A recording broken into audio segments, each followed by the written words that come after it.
మనం బైబిల్ తెరిచి యెహోషువ గ్రంథం 2వ అధ్యాయము 1 నుంచి కొన్ని వచనాలు చదువుతున్నాను. నూను కుమారుడైన యెహోషువ వేగుల వారైన 2 మనుషులను పిలిపించి, మీరు పోయి ఆ దేశమును ముఖ్యముగా ఎరుకోను చూడుడని వారితో చెప్పి, షిత్తూము నద్ద నుండి వారిని రహస్యముగా పంపాను. వారు వెళ్ళి రహాబను ఒక వేష ఎంట చేరి అక్కడ దిగగా, దేశమును వేగి చూచుటకు ఇజ్రాయేలు యుద్ధ నుండి మనుషులు రాత్రి వేళ ఇక్కడికి వచ్చిరని ఎరుకు రాజునకు వర్తమానం వచ్చాను. అతడు నీ వద్దకు వచ్చి నీ ఇంట చేరిన మనుషులను వెలుపలకు తీసుకుని రమ్ము, వారు ఆ దేశం అంతటిని వేగి చూచుటకై వచ్చిరని చెప్పుటకు రహాబు నందుకు మనుషులను పంపగా, ఆ స్త్రీ ఆ 2 మనుషులను తోడుకొని వారిని దాచిపెట్టి, మనుషులను నా యొద్దకు వచ్చిన మాట నిజమే, వారు ఎక్కడ నుండి వచ్చిరో నేను ఎరుగను. చీకటి పడుచుండగా గవిని వేయబడు వేళను ఆ మనుషులు వెలుపలికి వెళ్ళిరి, వారు ఎక్కడికి పోయిరో నేను ఎరుగను. మీరు వారిని శీఘ్రముగా తరిమితిరా పట్టుకొందురు అని చెప్పి తన మిద్దె మీదకి ఆ 2 ఎక్కించి దాని మీద రాసి వేసి ఉన్న జనపు పెట్టిలో వారిని దాచిపెట్టాను. ఆ మనుషులు యొర్దాను దాటు రేవుల మార్గమున వారిని తరిమిరి. తరమపోయిన మనుషులను బయలు వెళ్ళిన తోడనే గేవిని వేయబడను. ఆ వేగులు వారు పండుకొనక మునుపు ఆమె వారున్న మిద్ది మీదకి ఎక్కి వారితో ఇట్లా నేను, యెహోవా ఈ దేశంను మీకు ఇచ్చిచున్నాడని, మీ వలన మాకు భయము పుట్టుననియు, మీ భయం వలన ఈ దేశ నివాసులందరికీ ధైర్యము చెడుననియు నేను ఎరుగుదును. మీరు ఐగుప్తు దేశముల నుండి వచ్చినప్పుడు మీ ఎదుట యెహోవా ఎర్ర సముద్రమును నీరును ఎలాగూ ఆరిపోజేసినో, యొర్దాను తీరమునున్న అమోరీల 2 రాజులైన సిహోనును ఓగును మీరేమి చేసితురో, అనగా మీరు వారిని ఎలాగూ నిర్మూలన చేసితురో ఆ సంగతి మేము వింటిమి. మేము వినినప్పుడు మా గుండెలు కరిగిపోయాను. మా దేవుడైన యెహోవా పైన ఆకాశమందును కింద భూమి యందును దేవుడే మీ ఎదుట ఎట్టి మనుషునికైనను ధైర్యం ఏమాత్రం ఉండదు. నేను మీకు ఉపకారం చేసి తిని కనుక మీరును నా తండ్రికి ఉపకారం చేసి నాకు నిజమైన ఆనవాళ్ళనిచ్చి, నా తండ్రియు నా తల్లియు నా అన్నదమ్ములను నా అక్క చెల్లెండులను వారికి కలిగిన వారందరూ చావకుండా బ్రతకనిచ్చి రక్షించినట్లుగా దయచేసి యెహోవా తోడని ప్రమాణము చేయుడని. అందుకు ఆ మనుషులు ఆమెతో, నీవు మా సంగతి వెల్లడి చేయని ఎడల మీరు చావకుండానట్లు మీ ప్రాణమునకు బదులుగా మా ప్రాణమిచ్చేదము. యెహోవా ఈ దేశమును మాకు ఇచ్చినప్పుడు నిజముగా మేము నీకు ఉపకారం చేసేదమనిరి. ఆమె ఇల్లు పట్టణపు ప్రాకారం మీద ఉండెను. ఆమె ప్రాకారం మీద నివసించినది గనుక త్రాడు వేసి కిటికీ ద్వారా వారిని దింపాను. ఆమె మమ్మను తరమబోయి వారు మీకు ఎదురుగా వచ్చుదురేమో, మీరు కొండకు వెళ్ళి తరమబోయిన వారు తిరిగి వచ్చే వరకు 3 దినములు అచ్చట దాగిఉండుడి, తర్వాత మీ త్రోవలను వెళ్ళుడని వారితో అనగా, ఆ మనుషులు ఆమెతో ఇట్లనిరి, ఇదిగో మేము ఈ దేశము వచ్చేవారం గనక నీవు మా చేత చేయించిన ఈ ప్రమాణం విషయమే మేము నిర్దోషులమగునట్లు నీ మమ్మను దించిన కిటికీకి ఎర్రని దారమును కట్టి నీ తండ్రిని నీ తల్లిని నీ అన్నదమ్ములను నీ తండ్రి ఇంటి వారందరినీ నీ ఇంట చేర్చుకొనము. నీ ఇంట ద్వారంలో నుండి వెలుపలకు వచ్చేవాడు తన ప్రాణములకు తానే ఉత్తరవాది. మేము నిర్దోషులమగుదుము. అయితే నీ యొద్ద నీ ఇంట ఉన్న ఎవరికైనా గాని ఈ అపాయమైన తగిన ఎడల దానికి మేమే ఉత్తరవాదులము. దేవుడి వాక్యము దీవించిన గాక. చిన్న ప్రార్థన చేసుకుందాం. గొప్ప దేవుడా, సర్వోన్నతుడా, సజీవుడా, ఈ గొంగ బండానికి వందనములు. ఇదిగోనైనా ఈ యొక్క సమయంలో నీ కృపాసమాసనికి వచ్చాను, నీ కలువరెడ్డికి వచ్చాం ప్రభువా. ఇదిగో యొక్క ఉపవాస దినమును మాకు ఏర్పాటు చేసినందుకు వందనాలు. ఇందులో మేము కొంత వాక్యం ధ్యానించి ఆ వాక్యం ద్వారా మేము ప్రార్థించుకోవడానికి మా హృదయాలు ప్రేరేపించండి. వాక్యమే మా హృదయాలు ప్రేరేపించినప్పుడు ప్రభువా మేము విశ్వాసంతో మేము ప్రార్థిస్తాం తండ్రి. ఓ ప్రభు, అటువంటి విశ్వాసం మా జీవితాల్లో పైకి లేపండి ప్రభువా. వాక్యం యొక్క ప్రత్యక్షత దయచేయండి ప్రభువా. ఇదిగో దేవా, మేము ఈ వాక్యం చదివాము. ఓ ప్రభు, ఇది ఎందుకొరకు ఏ ఉద్దేశంతో నువ్వు రాయించో మాకు తెలియదు. ఓ ఈ వాక్యం రాసిన వాడు నీవు, ఆ ఉద్దేశం నీకు తెలుసు ప్రభువా. ఆ ఉద్దేశంలో మాకు బయలుపరచండి. నీ చిత్తమైన ఎడల ప్రభువా, నీ కృపేదకు మేము వచ్చినప్పుడు ప్రభువా మా జీవితాలు పరిపూర్ణంగా ఓ దేవుని వాక్యం ద్వారా తెప్పరలు చేసి విశ్వాసంతో నింపమని మాకు మీకు అప్పగిస్తూ వచ్చిన ప్రతిభను మీరు దీవించండి. వాక్యం యొక్క ప్రత్యక్షతతో వారు నింపండి. వాక్యం యొక్క ప్రేరణతో ప్రార్థించడానికి ఒక హృదయంలో విశ్వాసంతో నింపబడును గాక. అప్పగిస్తూ మహిమ ఘనత ప్రభావం మీరు పొందుకోమని ప్రభు అయిన యేసుక్రీస్తు నామములో ప్రార్థిస్తున్నాను తండ్రి, ఆమేన్. హల్లెలూయా. దేవుని మహిమ పొందును గాక.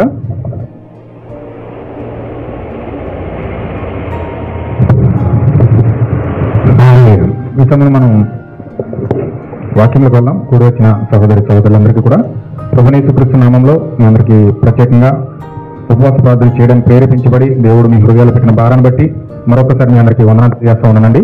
అందరికీ వందనాలు. God bless you. ఈ సమయంలో మనం వాక్యంలోకి వెళ్దాం. ఇక్కడ యెహోషువ గ్రంథం మనం చూసాం.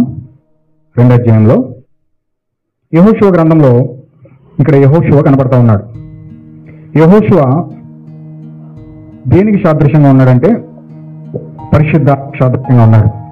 పాత నిబంధనలో యెహోషువ ఎలాగైతే ఉన్నాడో కొత్త నిబంధనలో యెహోషువ పరిశుద్ధాత్మకు మాదిరిగా ఉన్నాడు. ఆమేన్.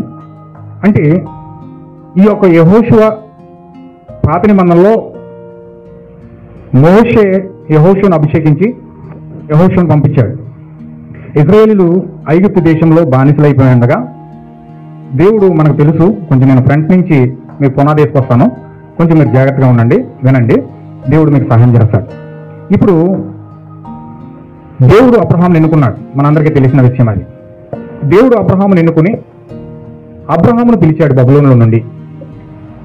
అబ్రహామును బబులోనులో నుంచి పిలిచిన తర్వాత దేవుడు అబ్రహామును ఆశీర్వదించి, నీకు నేను పాలు తేనెలు ప్రవహించే దేశాన్ని నీకు ఇవ్వబోతున్నాను, నీకు ఒక అద్భుతమైన పేరు నేను ఇవ్వబోతా ఉన్నాను, అద్భుతమైన నామము నేను నీకు ఇవ్వబోతా ఉన్నాను, అద్భుతమైన కీర్తి ప్రతిష్టలు నేను ఇవ్వబోతా ఉన్నాను, నేను నిన్ను దీవించబోతా ఉన్నాను, భూమి మీద ఉన్న సమస్త జనములన్నీ కూడా నీ ద్వారా దీవించబడతాయి, నిన్ను దీవించిన వారు దీవించబడతారు, నిన్ను శపించిన వారు శపించబడతారు, నీ నుంచి నేను ఒక జనాంగాన్ని కోరుకుంటా ఉన్నాను, నీలో నుంచి నేను ఒక జనమును నేను తీయబోతా ఉన్నాను, అందుచేత నీవు మూల పునాదిగా ఉండి నా వంశమంతటికి కూడా పితరుడివై మూల పురుషుడివై నువ్వు నిలబడబోతా ఉన్నావు అని చెప్పి దేవుడు అబ్రహాముకు వాగ్దానం చేశాడు. ఆమేన్.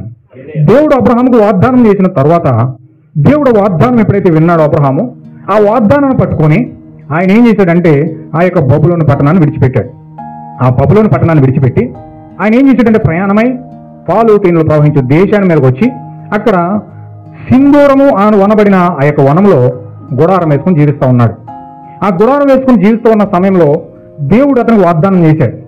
ఏమని వాగ్దానం చేశాడంటే, నీవు కాని దేశంలో 400 సంవత్సరాలు పరవాసివై ఉంటావు, ఆ తరువాత నిన్ను పక్షిరాజు రెక్కల మీద నిన్ను తోడుకొస్తాను అని చెప్పి దేవుడు అబ్రహాముతో వాగ్దానం చేశాడు.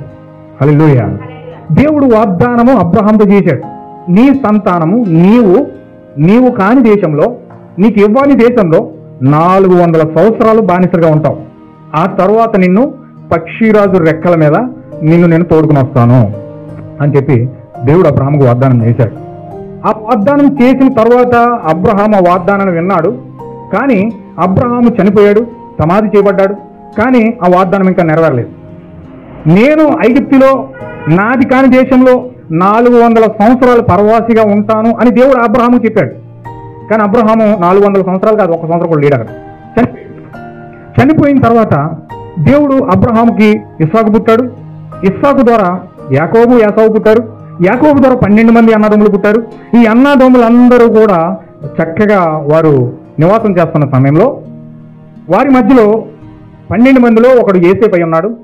యోసేపు వారందరికీ వ్యతిరేకంగా కళ్ళ కనడం, అనేకమైన దర్శనాలు రావడం, అసూయ చేత అన్నదమ్ములందరూ కూడా యోసేపుని ఆ ఐగుప్తు దేశానికి అమ్మివేయడం జరిగింది. ఆమేన్. ఎప్పుడైతే యోసేపు వేశారో వీళ్ళందరూ కూడా అందులో నివాసం చేస్తూ ఉన్నారు. ఇంచుమించు ఎంతమంది అయ్యారంటే యాకోబు సంతానం 12 మంది పోయి 70 మంది సంతానం అయ్యారు. ఇజ్రాయేల్ సంతానం యాకోబు ద్వారా ఎంతమంది సంతానం అయ్యారండి? 70 మంది సంతానం అయ్యారు. ఈ 70 మంది సంతానం అయిన తర్వాత వాళ్ళ దేశంలో భయంకరమైన కరువు వచ్చింది. ఇజ్రాయేల్ దేశంలో కరువు వచ్చిందండి. ఇజ్రాయేల్ దేశంలో భయంకరమైన కరువు వచ్చింది. దేవుడు ఆశీర్వదించిన భూమిలో దేవుడు పాలు తేనెలు ప్రవహించే దేశము అని పేరు పెట్టాడు దానికి. పాలు పెట్రోల్, డీజిల్, మొత్తం బంగారం అంతా కూడా దేశంలో కరువు ఉంది. అంత అద్భుతమైన దేశం అది. అక్కడ ఆహారం సమృద్ధిగా దొరుకుతుంది, వాటర్ సమృద్ధిగా దొరుకుతుంది, ప్రతిదీ కూడా సమృద్ధిగా ఉన్న దేశం అది. అలాంటి దేశంలో కరువు వచ్చిందండి. చూడండి ఎంత విచిత్రంగా ఉందో. దేవుడు దాని పేరే పెట్టండి, పాలు తేనెలు ప్రవహించే దేశం అన్నాడు. అంటే అంత అద్భుతమైన దేశం. ఆ దేశంలో చాలా ఆశ్చర్యకరంగా అద్భుతముగా ఆహారాలు పండుతాయి, ధనధాన్యాలు ఉంటాయి, బంగారం ఉంటుంది, చక్కగా పెట్రోల్, డీజిల్, ఆయిల్స్ ఏవి కరువు లేని దేశం అది. అలాంటి దేశంలో కరువు తెచ్చేలా దేవుడు చేశాడు. దాని పాలు తేనెలు ప్రవహించే దేశం పెట్టాడు. కానీ అది ఏమైపోయింది? ఎండిన భూమి అయిపోయింది. చూడండి ఎంత భయంకరంగా ఉందో. దేవుడు మీరు జాగ్రత్తగా గమనిస్తే ఇది దేవుని కుమారుడికి సాదృశ్యంగా కనబడుతుంది అనమాట. దేవుని కుమారుడు కూడా ఏదైనా తోటలో ఆస్తి ఐశ్వర్యాలన్నీ సంపాదించుకుని దేవుని యొక్క రూపాన్ని పొందుకుని దేవుని యొక్క స్వారూప్యాన్ని పొందుకుని పరలోకంలోనూ భూలోకంలోనూ అత్యున్నతమైన స్థానంలో ఉండి భూలోకాన్ని ఏలే స్థితిలో దేవుడు అతన్ని సృష్టించాడు. ఏమని సృష్టించాడండి? దేవుడు అతన్ని నీ పిల్లలు పుట్టించి ఈ సృష్టి మీద ఉన్న ప్రతిదాన్ని ఏలమని సృష్టించాడు. ఏమే అంటే ఆ యొక్క ఏలువాడిగా ఉన్నాడు. భూమిని ఏలేవాడుగా ఉన్నాడు, సూర్యుని ఏలేవాడుగా ఉన్నాడు, చంద్రుని ఏలేవాడుగా ఉన్నాడు, జంతువుల్ని ఏలేవాడుగా ఉన్నాడు, జలరాశుల్ని ఏలేలాగా ఉన్నాడు, ఏమండి జీవుల్ని ఏలేలాగా ఉన్నాడు, అందరినీ కూడా పరిపాలిస్తూ ఉన్నాడు. అలాంటి అత్యున్నతమైన స్థానంలో ఉన్న ఆదాము, అలాంటి స్థితిలో ఉన్న ఆదాము ఎలాంటి స్థితిలో పడిపోయాడంటే కనీసం పందులు పొట్టు తినే ఒక బికారీ వాడి వల్ల మారిపోయాడు. ఎలా మారిపోయాడండి? అత్యున్నతమైన స్థానంలో ఉన్న ఆదాము సూర్యుడిని, చంద్రుణ్ణి, నక్షత్రాలని కంట్రోల్ చేసే ఆదాము, సముద్రాన్ని కంట్రోల్ చేసే ఆదాము, జంతువుల్ని కంట్రోల్ చేసే ఆదాము ఇప్పుడు పందులు కూడా కంట్రోల్ చేయకుండా పందులు ఈ మూతిటి గంటేస్తుంటే ఆ పందులు కూడా తింటున్నాడు. ఎలాగైపోయింది చూడండి పరిస్థితి. దేవుడు కూడా అత్యద్భుతమైన దేశాన్ని, పాలు తేనెలు ప్రవహించే దేశాన్ని దేవుడు తయారు చేసి సృష్టించి వారి మధ్యలో పెడితే ఇప్పుడు ఆ దేశంలో కరువు వచ్చింది. ఆ కరువు కారణంగా ఈ యొక్క 70 మంది కూడా ఐగుప్తు దేశంలోనికి ఆహారం కోసం వెళ్ళవలసి వచ్చింది. హల్లెలూయా. మీరు కూడా అత్యున్నతమైన స్థానంలో ఉండొచ్చు, అత్యున్నతమైన కేటగిరీలు చెయ్యొచ్చు, చాలా అందరికంటే పైగా జీవించవచ్చు, ఆహారం కొదువు లేకుండా అద్భుతంగా మీరు జీవించవచ్చు. కానీ దేవుడు ఏదో ఒక టైంలో, ఏదో ఒక సమయంలో నిన్ను ఎండిన భూమిగా చేసేస్తాడు. హల్లెలూయా. ఎండిన భూమిగా చేస్తున్నాడంటే నీ ప్రయాణం ఎక్కడికో చెయ్యాలి, నీ ప్రయాణం ఎక్కడికో వెళ్ళాలి. అరే నేను కోటీశ్వరునండి, నాకు అదండి, ఇది ఉందండి, నాకు బంగారం ఉందండి, నాకు ఆశ ఉందండి, నాకు అంతస్తులు ఉన్నాయండి, మేము ఒకప్పుడు అద్భుతంగా బ్రతికేవాళ్ళమండి, నా బ్రతుకు పిల్లగా అయిపోయిందండి, ఇలా చేసేసాడండి. హల్లెలూయా. నిజంగా దేవుని యొక్క ప్రయాణంలో ఉన్న వారికి ఇది ఒక సూచన. దేవుణ్ణి వెంబడిస్తున్న వారికి దేవుడు ఇచ్చే ఒక ఘనమైన సూచన ఏంటంటే దేవుడు అత్యద్భుతమైన స్థానంలో ఉన్న నిన్ను తీసుకొచ్చి ఎండిన భూమిగా చేసేస్తాడు. అరే నా జీవితం ఎలాగైపోయిందేంటి, ఎండిన భూమిగా మారిపోయిందేంటి, నేను ఎలా అయిపోయానేంటి అని నువ్వు అనుకుంటావు. కానీ దేవుడు ఆ స్థితిలోకి నిన్ను తీసుకొచ్చాడు. దేవుడు ఆ స్థితిలోకి నిన్ను తీసుకురావడాన్ని బట్టి నీ స్థితిని దేనికో మార్చిపోతున్నాడు, నిన్ను ఎక్కడికో దేవుడు తీసుకెళ్ళబోతా ఉన్నాడు. నీ ప్రయాణం వెనకాల దేవుడు ఉన్నాడు కాబట్టి ఏం చేస్తున్నాడంటే నిన్ను నడిపించడానికి ఆయన అనుకొని ఉన్నాడు కాబట్టి ఆ ఎండిన భూమికి నిన్ను నడిపించవలసిన అవసరం వచ్చింది. హల్లెలూయా. ఇప్పుడు ఇజ్రాయేల్ అందరూ కూడా కరువులోకి వచ్చేసారు, ఎండిన భూమిలో మారిపోయారు. ఆ భూములు ఎండిపోయినాయి, ఆ వాటర్ లేదు, ఆహారం లేదు, పండడానికి విత్తనాలు లేవు, ఏమీ లేవు, కరువు, ఆహారం లేదు, ఏమీ లేకుండా వాళ్ళు భయంకరమైన పరిస్థితిలో ఉన్నారు. ఏమి పరిస్థితి ఒకళ్ళ దగ్గర చేయి చాచలేని వ్యక్తులు ఇప్పుడు ఇతర దేశాలకు వెళ్ళి మాకు సహాయం చేయండి, మాకు భిక్షాం దేహి అని అడుక్కుని ఇక్కడికి వచ్చేసారు. హల్లెలూయా. దేవుడు ఏ పరిస్థితిలోనికి ఇజ్రాయేల్ ప్రజలను తీసుకొచ్చాడో చూడండి. ప్రపంచ దేశాలన్నీ కూడా ఎరుసలేము వచ్చి ఆహారం తీసుకెళ్ళాలి. ఒకనొక టైంలో అలా ఉన్నాయి. దేవుడు అలా సృష్టించాడు ఈ దేశాన్ని, దేవుడు అలా పెట్టాడు ఈ దేశాన్ని. ఇప్పుడు ఇజ్రాయేల్ దేశమే ఐగుప్తు దేశానికి వెళ్ళి ఆహారం తీసుకోవాల్సిన పరిస్థితి వచ్చింది. హల్లెలూయా. అనుకుంటారు పెద్దల శాస్త్రం చెప్తారు, ఏమంటారంటే వాళ్ళ బళ్ళు అవుతాయి, బళ్ళు వాళ్ళు అవుతాయి అంటారు. హల్లెలూయా. మనం కలిగిన దాన్ని బట్టి విరవేయకూడదు, ఎప్పుడు కూడా లేని దాన్ని బట్టి కుంగిపోకూడదు. దేవుడు 2 పాఠాలు నేర్పించడానికి ఆ వ్యక్తిని ఏ విధంగా నేర్పిస్తాడంటే అతను కాని దానికి ఉండా, వెళ్ళలేని మార్గం ఉండా, తెలియని మార్గం ఉండా అతను అనుభవపూర్వకంగా కొన్ని అనుభవాలు నేర్చుకోవడానికి దేవుడు కొన్ని విషయాలు జీవితంలో నేర్పిస్తూ ఉంటాడు. హల్లెలూయా. ఇప్పుడు వాళ్ళు ఎప్పుడైతే ఎండిన భూమిగా మారిపోయారో వీళ్ళందరూ కూడా ఐగుప్తు దేశానికి వెళ్ళి ఆహారం కోసం వెళ్ళారు. అక్కడ యేసేపు అని ఒక నరుడు ఉన్నాడు, యేసేపు అని ఒక వ్యక్తి ఉన్నాడు. అతను దైవాంశ పూర్ణుడు, దేవుని యొక్క పరిపూర్ణ ప్రేమ కలిగిన వ్యక్తి. అక్కడ యోసేపు అని ఒక వ్యక్తి ఉన్నాడు. ఆ వ్యక్తి ఏం చేశాడంటే ఆ యెరూషలేము దేశం విడిచిపెట్టేసి మీరు నా దేశంలోకి వచ్చేయండి, ఇక్కడ మీరు యొక్క భూములు ఇస్తాం, ఇక్కడ మీకు ఇల్లు ఇస్తాం, ఇక్కడ మీకు స్థలాలు ఇస్తాం, మొత్తం అందరూ వచ్చేయండి అన్నాడు. హల్లెలూయా. దేవుని నాకు మహిమ కలుగును గాక. వీళ్ళు బతకాలంటే ఆహారం కావాలి. ఆహారం ఇచ్చేవాడు ఎక్కడ ఉన్నాడు? ఐగుప్తు దేశంలో ఉన్నాడు. అందుకని వీళ్ళు ఏం చేశారంటే మొత్తం ప్రయాణమై 70 మంది ఏకమై యెరూషలేము దేశం విడిచిపెట్టేసి, ఆ పాలు తేనెలు ప్రవహించే దేశం విడిచిపెట్టేసి ఆ కరువు కారణాన్ని బట్టి ఐగుప్తు దేశం వచ్చేసారు. ఐగుప్తు దేశం వచ్చిన ఐగుప్తు రోజులో ఆ యొక్క దేశంలో యేసేపు బ్రతుకున్నంత సేపు వాళ్ళ రాజులే. కానీ యేసేపు ఎప్పుడైతే చచ్చిపోయాడు వీళ్ళ పని అప్పుడు స్టార్ట్ అయింది. యేసేపు ఎప్పుడైతే చచ్చిపోయాడు అప్పటి నుంచి వీళ్ళు ఇంకా వెట్టి చాకరీ చేయడం, రాజుల్లో బ్రతికినోళ్ళు, జలసాగా తిరిగినోళ్ళు, చాలా జమీందారులా తిరిగినోళ్ళు ఇప్పుడు వచ్చేస్తుంది పేడతో కొలుచు. భయంకరమైన కన్నీటితో, ఫుడ్ లేదు, ఆహారం లేదు, ఒంటి మీద కొరడా దెబ్బలు, భయంకరమైన బరువులు ఎత్తడం, భయంకరంగా బ్రిడ్జిలు కట్టడం. ఆ యొక్క ఈజిప్ట్లో చాలా భయంకరమైన వెట్టి చాకరీ, వంతెనలు కట్టిదాళ్లే, విగ్రహాలు కట్టిదాళ్లే, పెద్ద పెద్ద రాయిలు మూసిదాళ్లే, పెద్ద పెద్ద బండ్లు మూసిదాళ్లే, ఒంటి మీద బట్ట లేదు, తిండి లేదు, పని చూస్తేనేమో భయంకరంగా ఉంది, అలసట, పని చేయకపోతే దెబ్బలు, అడుచు తొక్కాలి, ఇటక చెయ్యాలి. ఆహా, మామూలు వెట్టి చాకరీ కాదండి. చూడండి ఎలాంటి పరిస్థితుల్లో నుంచి యెరూషలేము దేశంలో పాలు తేనెలు ప్రవహించే దేశంలో మేము యోధా గోత్ర సంబంధించిన వ్యక్తులము, మేము ఇశ్రాయేలీలము అని చెప్పి ఆ జమీందారులుగా బతికిన ఆ వ్యక్తులు వచ్చి అడుగు చోడిస్తున్నారు. హల్లెలూయా. మీకు అర్థమవుతుంది అనుకుంటున్నాను నేను. దేవుడు ఏ స్థితిలో నుంచి ఏ స్థితిలో తీసుకొచ్చాడు చూడండి. ఒకరి కింద బానిసగా ఉండేటట్లుగా, ఒకరి కింద అడుసు తొక్కేటట్లుగా, బ్రిడ్జిలు కట్టేటట్లుగా, బరువులు మోసేటట్లుగా, భయంకరమైన యాతన పడేటట్లుగా, కన్నీటితోనూ వ్యాతనతోనూ ఇబ్బందులతోనూ కష్టాల కొలుగులతోనూ వేదనకరమైన ప్రాంతంలోనికి వచ్చి ఎంత భయంకరమైన శ్రమలు పడుతున్నారంటే ఆ నిర్గమకాండం చదివితే మనకు అర్థమవుతుంది. ఆమేన్, హల్లెలూయా. అలాంటి ప్రాంతంలో వాళ్ళు సతమతం అయిపోతూ ఉండగా ఇంచుమించు వాళ్ళు ఐగుప్తులోకి వచ్చి 400 సంవత్సరాలు అయిపోయిందండి. ఎన్ని సంవత్సరాలు? 400 సంవత్సరాలు. ఇప్పుడు ఇజ్రాయేల్ ప్రజలందరూ ఎన్ని సంవత్సరాలు ఉన్నారండి? 400 సంవత్సరాలు ఉన్నారు. దేవుడు అబ్రహాంకి ఏం ప్రమాణం చేశాడు? నీవు ఐగుప్తు దేశంలో, నీటి కాని దేశంలో ఎన్ని సంవత్సరాలు ఉంటావు? 400 సంవత్సరాలు ఉంటుందని చెప్పాడు. దేవుడు వాగ్దానం చేశాడు అబ్రహాంకి, 400 సంవత్సరాలు ఉంటావని చెప్పాడు. కరెక్ట్గా 400 సంవత్సరాలు ఎలా ఉన్నారంటే, ఎవరున్నారంటే ఇజ్రాయేల్ యొక్క దేశం యొక్క ప్రజలు ఐగుప్తులు బానిసలుగా ఉన్నారు. హల్లెలూయా. అంటే ఇజ్రాయేల్ దేశంలో ఉన్నది ఎవరు?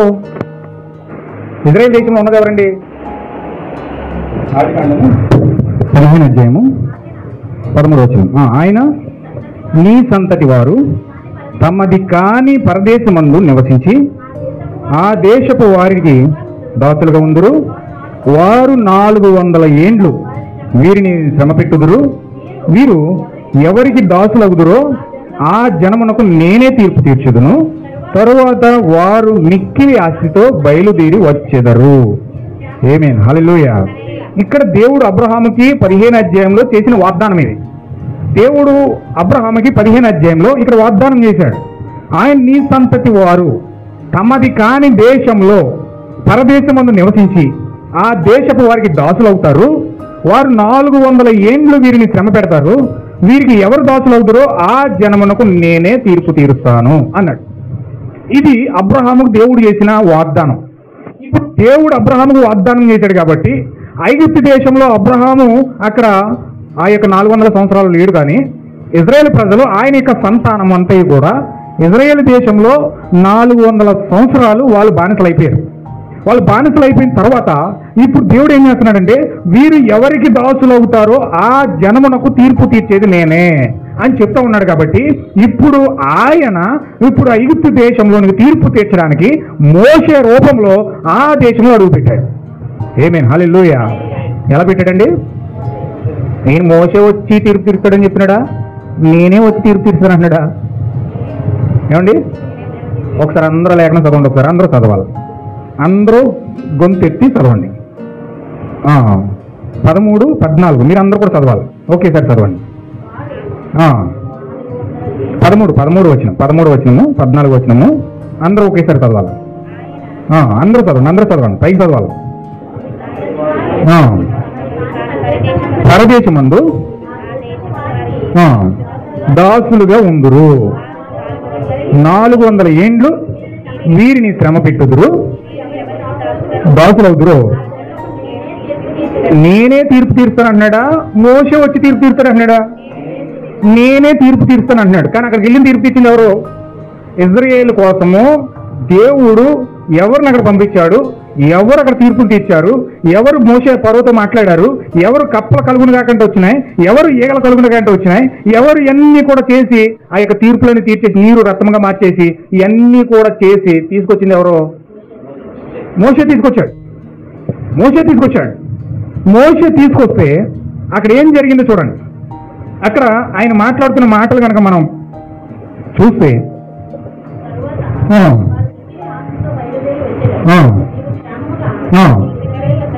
ఇక్కడ అబ్రహాముతో వాగ్దానం చేశాడు దేవుడు. దేవుడే మోషే రూపంలో ఐగుప్తు దేశంలో అడుగు పెడతా ఉన్నాడు. ఐగుప్తు దేశంలో అడుగు పెట్టేది ఎవరండి? మోషే అడుగు పెడతలేదు. మోషేలో దేవుడుండి ఐగుప్తు దేశానికి వెళ్తాడు. ఎందుకంటే ఐగుప్తు దేశానికి తీర్పు తెచ్చాలి. అబ్రహాం వాగ్దానం చేశాడు, నేనే వచ్చి వాళ్ళకి తీర్పు తెచ్చాను, అందరిని విడిపించి పాలస్తీనా ప్రపంచ దేశం తీసుకొచ్చేస్తానని చెప్పాడు. చెప్పిన మాట ప్రకారంగా ఇప్పుడు మోషేలో ఉండి ఐగుప్తు దేశం మీదకి వెళ్తున్నాడు. ఐగుప్తు దేశం మీదకి వెళ్ళి అక్కడ ఫరోతో మాట్లాడుతున్నాడు, నా జనాన్ని విడిపించు, నా దేశాన్ని, నా జనాన్ని విడిపించిపెట్టే, నేను తీసుకెళ్లి పాలస్తీనా ప్రపంచ దేశం తీసుకెళ్లాలి, నా దేవుడు ఆజ్ఞాపించాడు నా దేశం తీసుకెళ్ళమని. ఇప్పుడు వీళ్ళందరినీ విడిపిస్తే నేను తీసుకుని వెళ్తాను. ఏంటి నిన్ను ఏమనుకున్నావు నువ్వు? నీ కోసం నువ్వేం మాట్లాడుకున్నావు? అసలు ఏమంటున్నావు? నీ జనాన్ని విడిచిపెట్టేలా అక్కడ నా యొక్క సింహాసనం చూసావా, నా సైన్యం చూసావా, నా రథాలు చూసావా, నా యొక్క యుద్ధ సాధనాలు చూసావా? ఒక వ్యక్తిని విడిచిపెట్టితే ఒక ఈటికి ఒక పోటు పొడితే చచ్చిపోతాను, ఎందుకు పనికి రాకుండా పోతావు ముసలోడు, నువ్వు నాపైకి వచ్చి జనాన్ని విడిచిపెట్టని అడుగుతున్నావా అని చెప్పి చాలా ఎటకారంగా మాట్లాడాడు. దేవుడా? ఎవరు దేవుడు? నేను దేవుణ్ణి. ఇక్కడ నేను దేవుణ్ణి. ఎందుకంటే ఐగుప్తు దేశానికి దేవుడు ఎవరంటే ఫరోనే. ఫరో అని పిలుస్తారు. ఫరో అంటే దేవుడు అని. ఆ దేవుడు ఆ యొక్క ఐగుప్తు దేశాలకి దేవుడు ఎవరంటే మనిషి. ఆ మనిషి ఎవరు కాదు? ఫరో. దేవుడు ఎవరో కాదు, ఎవరిని కొలవరండాలి, కేవలం ఫరోని మాత్రమే దేవుడు అంటారు. వాళ్ళు ప్రభు అని పిలుస్తారు. ఆ వాళ్ళ ప్రభువులు, వాళ్ళ దేవుళ్ళు. నేను దేవుడిని. ఇక్కడ ఎవడో వచ్చి దేవుడు అంటావు? దేవుడు ఎక్కడ ఉన్నాడు? నన్ను దేవుడిని ఎట్టు, నన్ను పూజించబోయా, నువ్వు నన్ను ఆరాధించు. ఎక్కడో పెట్టుకుని ఎక్కడో ఉన్నాడు దేవుడు అని చెప్తే నేను దేవుడిని ఇక్కడ అన్నాడు ఫరో. అర్థం కాలేదు పాపం ఫరో గారికి. ఏదో చిన్న కుర్రోడు ముసలోడు ఇంత గడ్డ వేసుకుని డుక్కుతో వచ్చాడు అనుకున్నాడు. వెంటనే నేనేమన్నాడు తెలుసా? నువ్వు గనక నా ప్రజల కనుక పంపించకపోతే దట్ సై ద లార్డ్ యెహోవా ఇలాగ చెలస్తా ఉన్నాడు, రేపు ఈ టయానికి ఇక్కడ మొత్తం అన్ని కూడా ఈగలు ఉంటాయి. రేపు ఈ టయానికి మొత్తం అంతా నేను కప్పలతో కప్పేస్తాయి. ఇదిగో మీరు రక్తంగా చేస్తా ఉన్నాను. నా చేతిలో కర్ర చూసావా? ఇదిగో కింద వేసాను, పాము అవుతుంది. ఆ పాము నేను కరిచిందని చచ్చిపోతాను. ఈ ట్రిక్స్ నా దగ్గర ఏం ప్లే చేయా? ఈ ట్రిక్స్ ఏమన్నా దగ్గర ప్లే చేయకు. మా దగ్గర ఉన్నారు మంత్రగాలు బోలు మంది, చేతబలు చేసే వాళ్ళు ఉన్నారు, రకరకాల కార్యాలు చేసే వాళ్ళు ఉన్నారు, మాయాజాలాలు చేసి మంత్రాలు చేసి హిప్నాటిజం చేసి బోల్డ్ కార్యాలు చేసే వాళ్ళు మా దగ్గర బోల్డ్ మంది ఉన్నారు. హల్లెలూయా. లేరనుకున్నారా? బోల్డ్ మంది ఉన్నారు. ఐగుప్తు దేశ ప్రజలు ఎవరు నమ్ముతారు? దేవుడు నమ్మరు, చేతబడులు నమ్ముతారు, తాళ్ళు నమ్ముతారు. నక్షత్రం వేసి నక్షత్రంలో నిమ్మకాయ ఎట్టి అందులో మొత్తం అవన్నీ పొలాలన్నీ ఎట్టి అవన్నీ కూడా మొత్తం చక్కగా చేయమంటే అవన్నీ కూడా చేస్తారు. అవన్నీ ఆరాధనలన్నీ చేస్తారు ఆస్ట్రాలజీ ఉపయోగించి. అన్ని చేయాలని చేయాలి అన్ని చేస్తారు. ఇంత మందు ఇస్తారు, అది గుట్టుకుని మింగమంటారు. చాలా చాలా రకాలు ఉన్నాయి. మాయాజాలం, కుర్రలో రక్తం వేసి తాగుతారు, పిశాచాలకి అన్నం తినిపిస్తారు. చాలా చాలా చాలా ఉన్నాయి, బోల్డ్ ఉన్నాయి. అవన్నీ కూడా ఇవన్నీ కూడా ఐగుప్తు దేశ ప్రజలు చేస్తారు. ఐగుప్తు దేశ ప్రజలు అయ్యే నమ్ముతారు. ఎందుకంటే అట్ల ద్వారానే దేవుడు మాట్లాడతాడని నమ్మకం. అట్ల ద్వారానే దేవుడు వాళ్ళతో మాట్లాడతాడని నమ్మకం. చాలా మంది చూడండి, చేతిరేఖలు ఎలా చూపించి నా భవిష్యత్తు అని చెప్పు, నా భవిష్యత్తు చెప్పు అంటారు. ఆడొచ్చే భవిష్యత్తు చెప్తాడట. కొంతమంది నా జన్మ నక్షత్రం చూసి నా జ్యోతిష్కొని చెప్పు. వాటి మీద ఉన్న నమ్మకం ఐగుప్తీలకు వాటి మీద ఉంటుంది నమ్మకం. చిలక జ్యోతిష్కం, చిలక వచ్చి పెట్లో నుంచి వస్తుందో పేక తెస్తుందో పేకలో ఉంటుందని భవిష్యత్తు అంటాను. అప్పుడు చెప్తుంది అనమాట. నువ్వు అక్కడ పడ్డావు, ఇక్కడ లేచావు, అక్కడ లేచావు, అక్కడ పడ్డావు, ఇక్కడ పడ్డావు, మొత్తం చెప్తే నిజమే నువ్వు చెప్పి ఇదంతా అయితే అంటే చిలక జ్యోతిష్కాలు నమ్ముతారు. ఏమండి చక్కగా ఆ యొక్క కార్యాలన్నీ కూడా తాళ్ళు ఏదైనా గాలి పడిపోయింది అనుకోండి, అర్జెంటుగా తీసుకెళ్ళి గాలికి తాళ్ళు కట్టి ఆ తాడు చూసి రాదు దెయ్యం, గాలి వెళ్ళిపోతుంది అని చెప్పి తాళ్ళు జ్యోతిష్కాలం ఏమండి, ఆ యొక్క రకరకాల కార్యాలన్నీ ఇవన్నీ నమ్మోలి ఐగుప్తులు ఇజ్రాయేల్ ప్రజలు కాదండి. ఇజ్రాయేల్ ప్రజలైతే నమ్మరు. ఇజ్రాయేల్ యొక్క జనాంగంలో మీరుంటే నమ్మరండి. ఈ అన్ని కార్యాలను ఎవరి అంటే ఐగుప్తు దేశ ప్రజలే. ఐగుప్తు దేశం యొక్క ప్రజల యొక్క ఆచారాలు అయ్యి. ఒకవేళ మనలో కూడా ఐగుప్తు బ్రీడ్ ఉన్నదనుకోండి, ఐగుప్తు యొక్క జనం జీవకణం ఉన్నదనుకోండి, ఐగుప్తు యొక్క కణం మనలో ఉన్నదనుకోండి, ఖచ్చితంగా మనం అట్ల మీద నమ్ముతాం. మన నమ్మకాలు కూడా అట్ల మీద ఉంటాయి. దేవుడి వాక్యం ఎంత చెప్పినా సరే వాక్యం మీద ఉండదు, కానీ ఆ చెట్ల మీద ఉంటుంది, ఆ చెట్టుల మీద, ఆ జ్యోతిష్ల మీద, ఆ మనుషులు చెప్తున్న మాటల మీదే ఉంటుంది తప్ప నమ్మకం ఏ మాత్రం కూడా వాక్యం మీద రాదు. వాక్యం మీద చెప్తున్న నమ్మలా చేయండి అంటే చెప్పొచ్చులే, మా జ్యోతిష్కుడు చెప్పాడు నేను ఏమైపోతున్నాం, అందుచేత నేను దాన్ని ఆ జ్యోతిష్కుడు చేయొద్దని చెప్పాడు, అందుకు నేను చేయనట్టు. ఐగుప్తులు చేసే ఆచారాలు అనమాట, అవన్నీ కూడా ఐగుప్తు దేశం కలిగి ఉన్నారు. మోషే వెళ్ళి ఎప్పుడైతే ఆ యొక్క పామును వేసాడో, మా దగ్గర కూడా ఉన్న మంత్రతంత్రాలు అని చెప్పి ఎన్ని ఎంబ్రెలు పిలిచాడు. ఎవరక్కడ అన్నప్పుడు వచ్చేసారు నలుగురు. వచ్చేటప్పటికి వాళ్ళు కూడా వెంటనే కర్రలు తీసినట్టు చేసేసారు.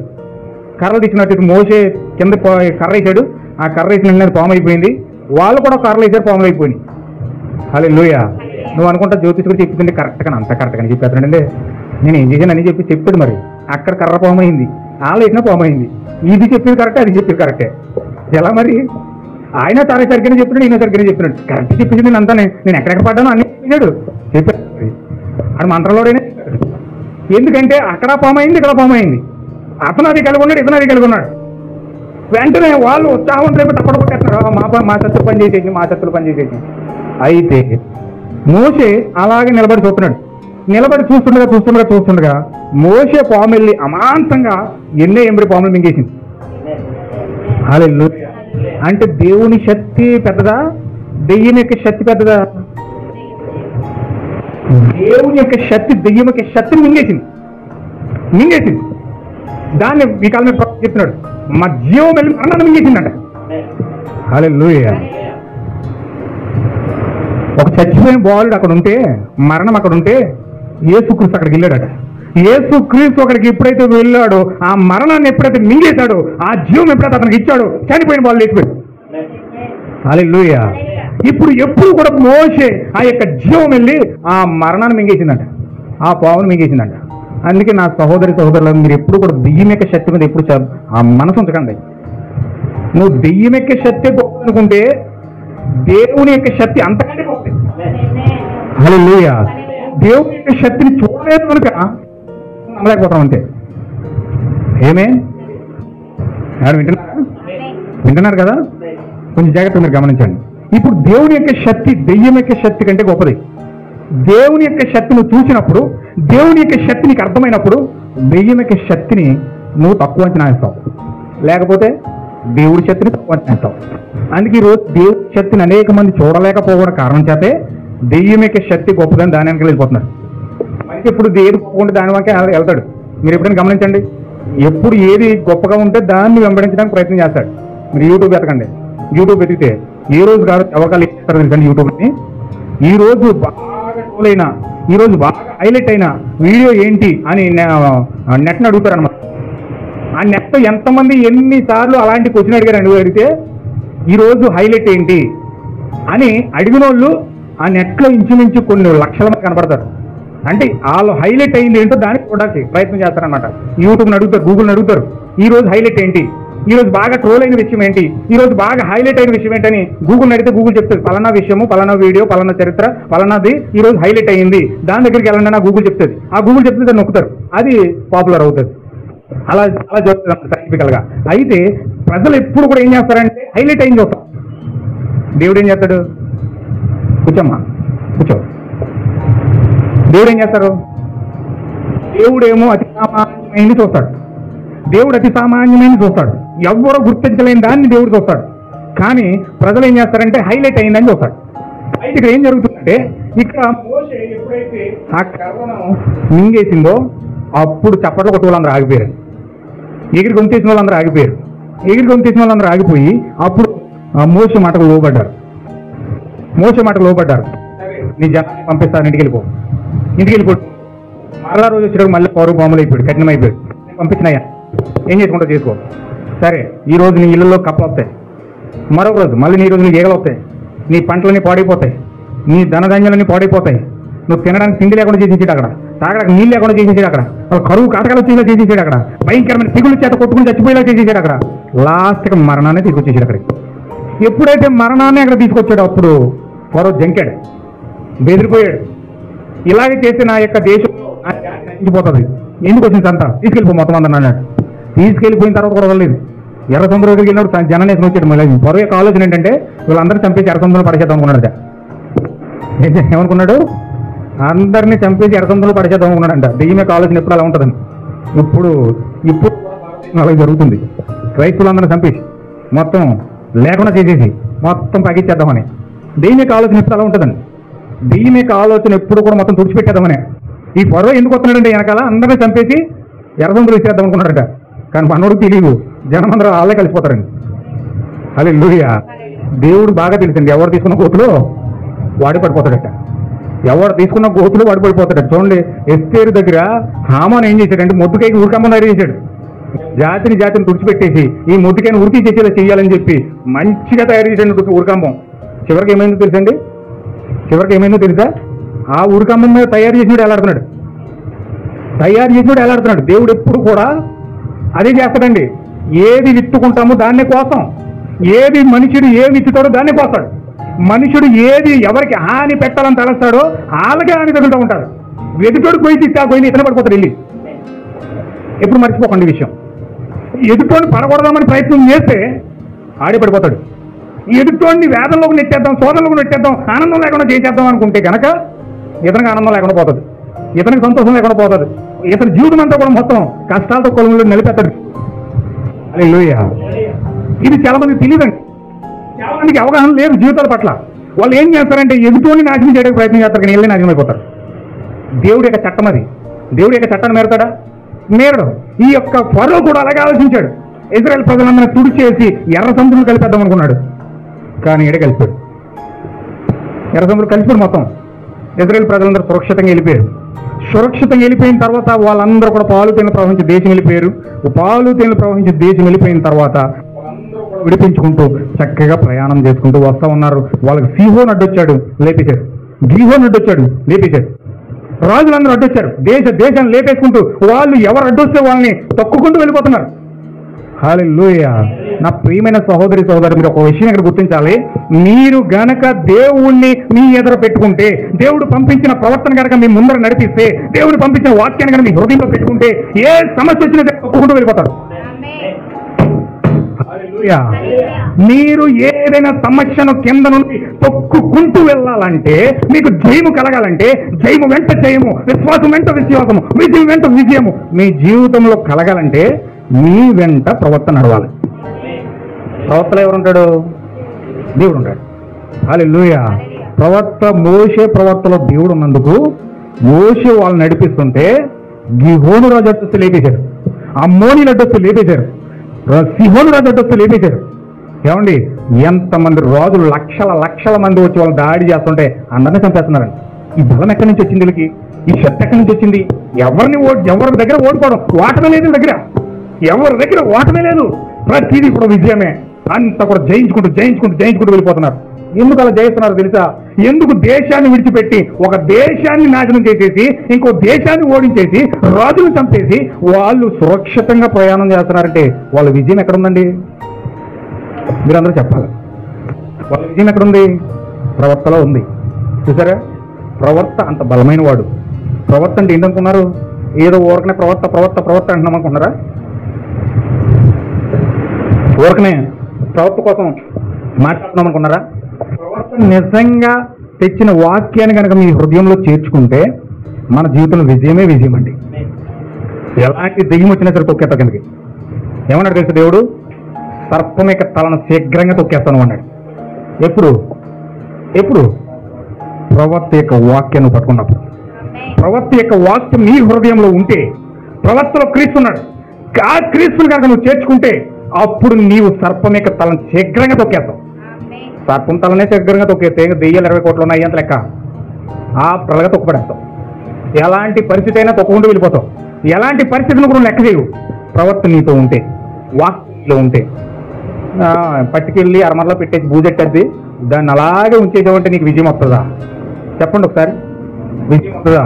అది బీరువాలు ఇట్టి తాళమే చేసి జాగ్రత్తగా నువ్వు బీరువాలను ఉండమ్మా, పిల్లలు పెట్టు, నేను పని చూసుకుంటానని చెప్పేసి అది అలాగే పెట్టి పూజెట్టి ఎత్తనా సరే బైబిల్ ఎట్టి అలా బీరువాలో పెట్టి ఆ వర్తమానం పెట్టి అలా బీరువాలో పెట్టి చక్కగా దాచిపెట్టేస్తే అది ఆ పూజెట్టి ఎత్తగా నీకు ఏ విజయం దొరకదు. ఆ బీరువాలో కాదు, కానీ నువ్వు ఎక్కడ పెట్టాలంటే ఈ వర్తమానాన్ని తీసుకొని నీ హృదయంలో పెట్టాలి. హల్లెలూయా. ఈ వర్తమానం తీసుకుని ఎప్పుడైతే నీ హృదయంలో పెట్టావో అప్పుడు నీవు విజయాన్ని చూస్తావు. ఒకవేళ నీకు విజయం రావట్లేదంటే వర్తమానంతో నీకు సహవాసం లేదు. ఒకవేళ నువ్వు విశ్వాసం పొందుకోలేకపోతున్నావు అంటే, దెయ్యాన్ని ఓడించలేకపోతున్నావు అంటే వర్తమానంతో నీకు సహవాసం లేదు కారణం చేత నువ్వు ఓడిపోతున్నావు, విజయం సాధించలేకపోతున్నావు, విశ్వాసం పొందుకోలేకపోతున్నావు, దేవునికి లక్షణాలు పొందుకోలేకపోతున్నావు. కారణం ఏంటంటే నీకు వర్తమానంతో సహవాసం లేదు. లేని కారణం చేతే నువ్వు ఇంకా నిరసించిపోతున్నావు తప్ప దేవునిలో ఎదగలేకపోతున్నావు. నువ్వు అనుకుంటున్నావు నా స్థితులు కలిగలేవు, నా పరిస్థితులు జరిగలేవు, నా యొక్క కార్యాలు జరిగలేవు, అలాగే నా బతుకలకు అయిపోతుంది, నా బతుకలకు అనగారిపోతుంది అనుకున్నావేమో. కానీ నో సార్, నీకు సహవాసం లేదు. నువ్వు జీవితంలో విజయం పొందలేకపోతున్న కారణం ఏంటంటే నీకు దీంతో సహవాసం లేదు. సహవాసం లేని కారణం చేత నీవు విజయం చూడలేకపోతా ఉన్నావు. హల్లెలూయా. ఏమంటున్నారా? అర్థమవుతుందండి? ఇప్పుడు మోషే వాళ్ళు ఎంత నడుస్తున్నప్పుడు వాళ్ళు విజయాలు ఎన్ని విజయాలు చూస్తున్నారంటే వాళ్ళకి లెక్కపత్రం లేదు. వాళ్ళు వెళ్తుండగా దేవుడు ఏం చేశాడంటే వాళ్ళ ప్రయాణంలో ఉండగా మోషేను మార్గం నుంచి తప్పించాడు. మోషేను మార్గంలో నుంచి తప్పించి నెబో కొండ మీదకి వచ్చామని చెప్పి అక్కడి నుంచి ఆయన ఎత్తుబాటులోకి తీసుకెళ్ళిపోయాడు. మోషేను తీసుకెళ్ళిపోయాడు నెబో కొండ మీద. ఇప్పుడు అక్కడ ఏం జరిగిందంటే దేవుడు ఆ యొక్క ఇశ్రాయేల్ ప్రజలందరికీ నాయకుడిగా నడిపించడానికి దేవుడు ప్రవక్తల యొక్క క్రమాన్ని తప్పించి, దేవుడు ప్రవక్త యొక్క మార్గాన్ని తప్పించి దేవుడే రంగంపైకి వచ్చేసాడు. హల్లెలూయా. ఆయన ఎవరో కాదు, ప్రభువు యేసుక్రీస్తు అయి ఉన్నాడు. యెహోషువ అయి ఉన్నాడు. ఇప్పుడు యెహోషువ రంగంపైకి వచ్చేసాడు, యేసుక్రీస్తు రంగంపైకి వచ్చేసాడు. మాది కాండం నుంచి మలాకి గ్రంథం వరకు మోషే ప్రవక్త నడిచాడు, ధర్మశాస్త్రం నడిచింది. ఇప్పుడు ఎప్పుడైతే మలాకి గ్రంథం ముగించిపోయిందో కొత్త నిబంధన ప్రారంభం అవ్వాలంటే యెహోషువ రావాలి. హల్లెలూయా. ఏమన్నా మాట అర్థమవుతుందా? మోషే ఎందుకు రంగంపైకి వెళ్ళిపోయాడు అంటే పాత నిబంధన వెళ్ళిపోవాలి, పాత నిబంధన అంతా పక్కకి వెళ్ళిపోవాలి, కొత్త నిబంధన రావాలి. యెహోషువ రావాలంటే, పరిశుద్ధాత్మ రావాలంటే అక్కడ మోషే రంగంపై నుంచి పక్కకి వెళ్ళాలి. హల్లెలూయా. బైబిల్ పాత నిబంధన కొత్త నిబంధన రెండు ఉన్నాయి. పాత నిబంధనకు ప్రతినిధి మోషే అయితే కొత్త నిబంధనకు ప్రతినిధి యెహోషువ అయి ఉన్నాడు. అంటే యెహోషువ కొత్త నిబంధనకు ప్రాతినిధ్యం వహిస్తున్నాడు కాబట్టి యెహోషువ మాదిరిగా ఉన్నాడు. హల్లెలూయా. ఇప్పటి వరకు నా మెసేజ్ ఒక బేస్మెంట్ వేసాను. ఇప్పుడు ఖచ్చితంగా మీరు చూడండి, ఇంకొన్ని విషయాలు మీరు గ్రహించండి. ఇప్పుడు యెహోషువ రంగంపైకి వచ్చాడు. మోషే ప్రవక్తల యొక్క క్రమం ముగించిపోయింది, ప్రవక్తల యొక్క క్రమం ఆగిపోయింది. ఇప్పుడు ప్రవక్తలో నివసించిన దేవుడే యెహోవాయే, ఆయనే యెహోషువలోకి వచ్చేసాడు. ఏమని చెప్తున్నాడు ఇప్పుడు యెహోషువలోకి వచ్చి? ఇప్పుడు ఏం మాట్లాడుతున్నాడు చూడండి ఒకసారి. యెహోషువ గ్రంథం 1:1 యెహోవా సేవకుడైన మోషే మృతి నొందిన తరువాత యెహోవా నూను కుమారుడును మోషే పరిచారకుడునైన యెహోషువకు ఇలాగు సెలవిచ్చెను, నా సేవకుడైన మోషే మృతి నొందెను కాబట్టి నీవు లేచి నీవును ఈ జనులందరూ యొర్దాను నది దాటి నేను ఇజ్రాయేలుకి ఇచ్చుచున్న దేశమునకు వెళ్ళుడి. చూడండి, ఇక్కడ మోషే ఎక్కడ చచ్చిపోయాడు? ఇక్కడ ఏం చెప్తున్నాడంటే, కాబట్టి నువ్వు లేచి నీవును నీ జనులందరూ యొర్దాను నది దాటి నేను ఇజ్రాయేలుకి ఇచ్చిన దేశమునకు వెళ్ళుడి. అంటే మోషే ఎక్కడ చనిపోయాడు? యొర్దాను నది ముందు చచ్చిపోయాడు. యొర్దాను నది ముందుకు చచ్చిపోయాడు. ఇప్పుడు యొర్దాను దాటి వెళ్ళాలి. యొర్దాను దాటకుండానే మోషే చనిపోయాడు. హల్లెలూయా. యొర్దాను అనగా అర్థం ఏంటంటే ఈ కాలం మీద ప్రవర్తనాడు మరణం అన్నాడు. యొర్దాను అంటే ఏంటండి? మరణం. అంటే ఒక మరణాన్ని దాటకుండానే, యొర్దాను నది దాటకుండానే మోషే చనిపోవాల్సి వచ్చింది. దీని అర్థం ఏంటంటే, అంటే ఒక మనిషి, ఒక ప్రవక్త మరణాన్ని దాటలేడు. ఒక ప్రవక్త అయినప్పటికీ మరణం దాటలేడు. చూడండి, ఇజ్రాయేల్ ప్రజల్లో దావీదు నా హృదయానుసారుడు అని చెప్పాడు దేవుడు, కానీ సమయం వచ్చినప్పుడు చచ్చిపోయాడు. అబ్రహాం నా నమ్మకమైన దాసుడు అన్నాడు, దేవుని కుమారుడు అతను, కానీ సమయం వచ్చినప్పుడు చచ్చిపోయాడు. యోబు విశ్వాసంలో ఆరితేరిపోయిన, సహనంలో ఆరితేరిపోయిన వ్యక్తి, కానీ సమయం వచ్చినప్పుడు చచ్చిపోయాడు. ఏలియా చాలా అద్భుతమైన సేవ చేశాడు, సమయం వచ్చినప్పుడు వెళ్ళిపోయాడు. మొత్తం ప్రతి ప్రవక్త కూడా సమయం వచ్చినప్పుడు వెళ్ళిపోతూనే ఉన్నారు. అంటే ఏ మనిషి కూడా మరణాన్ని దాటడానికి అవకాశము లేదు. ప్రతి మనిషి మరణాన్ని దాటకుండా, మరణించకుండా ఆ వ్యక్తి అవతల గొట్టుకు వెళ్ళలేడు. అవతల గొట్టుకు వెళ్ళాలంటే మరణం రుచి చూడాల్సిందే. అవతల గొట్టుకు వెళ్ళాలంటే మరణం చూడాల్సిందే. మరణించకుండా ఒక వ్యక్తి పరదేశంలోనికి వెళ్ళలేడు. అందుకే భూమి మీద పుట్టిన ప్రతి మనిషి చచ్చిపోయి సమాధి చేయబడి అతను శరీరాన్ని విడిచిపెట్టి అతను ఆ యొక్క ప్రదేశంలోనికి వెళ్ళడానికి సిద్ధమవుతా ఉన్నాడు. ఇది ధర్మశాస్త్రం యొక్క పద్ధతి, ధర్మశాస్త్రం యొక్క రూలు, ధర్మశాస్త్రం యొక్క చట్టమై ఉన్నది. అంటే ఒక వ్యక్తి ఖచ్చితంగా పరదేశంలోకి వెళ్ళాలంటే చచ్చిపోవాలి. చావకుండా ఒక వ్యక్తి పరదేశంలోకి వెళ్ళలేడు. అవుతుందండి. ఈరోజు డినామినేషన్ యొక్క విశ్వాసం ఏంటంటే మనం పరదేశంలోకి ఎప్పుడు వెళ్తాం? చచ్చిపోయిన తర్వాత వెళ్తాం, చచ్చిపోయిన తర్వాత వెళ్తాం అని వాళ్ళు ఎందుకు దాని మీద డిక్లేర్ చేసి దానికే ఫిక్స్ అయిపోయి ఇంకా చచ్చిపోయే వరకు పరలోకం కోసం ఆలోచించరు. ఎందుకంటే కారణం వారు పాత నిబంధన కిందనే ఉన్నారు కాబట్టి, ప్రవర్తన యొక్క క్రమం కిందనే ఉన్నారు కాబట్టి, ధర్మశాస్త్రం కిందనే ఉన్నారు కాబట్టి వారు ఎల్లప్పుడూ కూడా చావు గురించి ఎప్పుడు ఆలోచించరు. ఎందుకంటే చస్తే ఖచ్చితంగా పరదేశం వెళ్ళిపోతామని. అందుకే దానికోసం ఖర్చు పట్టించుకోరు. భూమి మీద అన్ని పొలం కూడా ప్రయత్నం చేస్తారు, కానీ సాగు తర్వాత ఏం జరుగుతుంది, అసలు ఏం పొందుకుంటాం, ఎక్కడికి వెళ్తాం, ఏంటి ఏమి ఆలోచించరండి. ఎందుకంటే వాళ్ళకి లక్ష్యం ఉండదు. ఎందుకంటే ధర్మశాస్త్రం ప్రకారం చచ్చిపోయి పరదేశం వెళ్ళిపోతాం. అందుకే తాగుబోతులు చచ్చిపోయినా పరలోక ప్రవేశం పెట్టేస్తారు, వ్యభిచారి చచ్చిపోయినా పరలోక ప్రవేశం పెట్టేస్తారు, 2-3 భార్యలు మెయింటైన్ చేసినప్పుడు కూడా పరలోక ప్రవేశం పెట్టేస్తారు. ఏమండి, ఎవరికైనా పరలోక ప్రవేశమే. హల్లెలూయా. మొన్న ఒక ఆయన చూసాను నేను. ఆ రాత్రి అంటే ఫుల్గా తాగొచ్చేసాడండి. పొట్ట బుగ్గిపోయింది, గ్యాస్ తాగేసింది. ఆ గ్యాస్ హార్ట్ కొట్టేసింది. ఫుల్గా తాగి హార్ట్ కొట్టి చచ్చిపోయాను. తెల్లారి భోజనం పెట్టారనుకున్నారు, పరలోక ప్రవేశం. అంటే వెళ్తా ముందు కూడా మోసుకుని వెళ్ళిపోయినా. అంటే ధర్మశాస్త్రం ప్రకారం ఒక వ్యక్తి చచ్చిపోతే ఖచ్చితంగా అతను పరదేశం చేస్తాడు కాబట్టి ఇంకా అది డైరెక్ట్గా ఇంకా నినాదం అన్నమాట చేసేస్తారు. కానీ ఇక్కడ విషయం ఏంటంటే యెహోషువ దేవుడు ఏం చెప్తున్నాడంటే బ్రతుకుండగానే, వీళ్ళు సజీవులుగా ఉండగానే, వీళ్ళు మనిషిలో ప్రాణం ఉండగానే, వీళ్ళు యోర్దాను దాటి వీరిని యోర్దాను అవతలికి తీసుకెళ్ళమని దేవుడు ఆజ్ఞాపిస్తా ఉన్నాడు. హల్లెలూయా. దేవుడు నాకు మహిమ కలుగును గాక. యెహోషువ భూమి మీదకి వస్తే నిన్ను బ్రతుకుండగానే పరదేశంలో తీసుకుపోతాడు. యెహోషువ పరదేశంలోకి వస్తే, యెహోషువ భూమి మీదకి వస్తే, యెహోషువ పాటలోకి వస్తే దేవుడు నిన్ను బ్రతుకుండగానే పరలోకంలో ప్రవేశపెట్టే మార్గాన్ని యెహోషువ పరిశుద్ధాత్మ ఇస్తా ఉన్నాడు. హల్లెలూయా. ఇప్పుడు యెహోషువ భూమి మీదకి వచ్చి యొర్దాను నది దాటి ఇజ్రాయేల్ ప్రజలందరినీ కూడా ఆ పాలు తేనెలు ప్రవహించే దేశంలో తీసుకెళ్ళడానికి నడిపిస్తా ఉన్నాడు. హల్లెలూయా. మోషే యొక్క ధర్మశాస్త్రం పట్టిన వాళ్ళందరూ కూడా చావు కోసం చూస్తారు తప్ప, చావుకు ముందు ఏం జరుగుతుందో చూస్తారు తప్ప, చావు తర్వాత ఏం జరుగుతుందో చూడరు.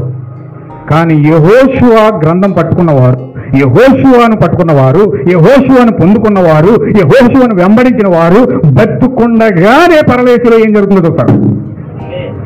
హల్లెలూయా. ఇది 2 సంఘాల మధ్యలో వ్యత్యాసం. నిజ సంఘం యొక్క తేడా, నామకార్థ సంఘం యొక్క తేడా ఇక్కడ మనకు అర్థమవుతుంది. హల్లెలూయా. నిజ దేవుని సజీవ సంఘమేమో బ్రతికుండగానే పరదేశంలో ప్రవేశిస్తుంది. నామకార్థ ధర్మశాస్త్రము కింద ఉన్న సంఘమేమో చావుకు ముందే ఇవన్నీ కూడా ఆలోచిస్తారు, కానీ చావు తర్వాత ఏం జరుగుతుందో తెలియదు. హల్లెలూయా. చూడండి, ఇక్కడ యెహోషువ ఎప్పుడైతే ఆ యొక్క కార్యాలన్నీ ఆలోచించి ఆ యొక్క దేశాన్ని అంతా తీసుకెళ్లి ఆ పాలు పెట్టాడో ఆ దేశంలో వాళ్ళు ప్రయాణం చేస్తా ఉన్నారు. ఇప్పుడు యోర్దాను దాటిన తరువాత ఆ యోర్దాను దగ్గరే ఎరుకో అనే ఒక ప్రాంతం ఉంది.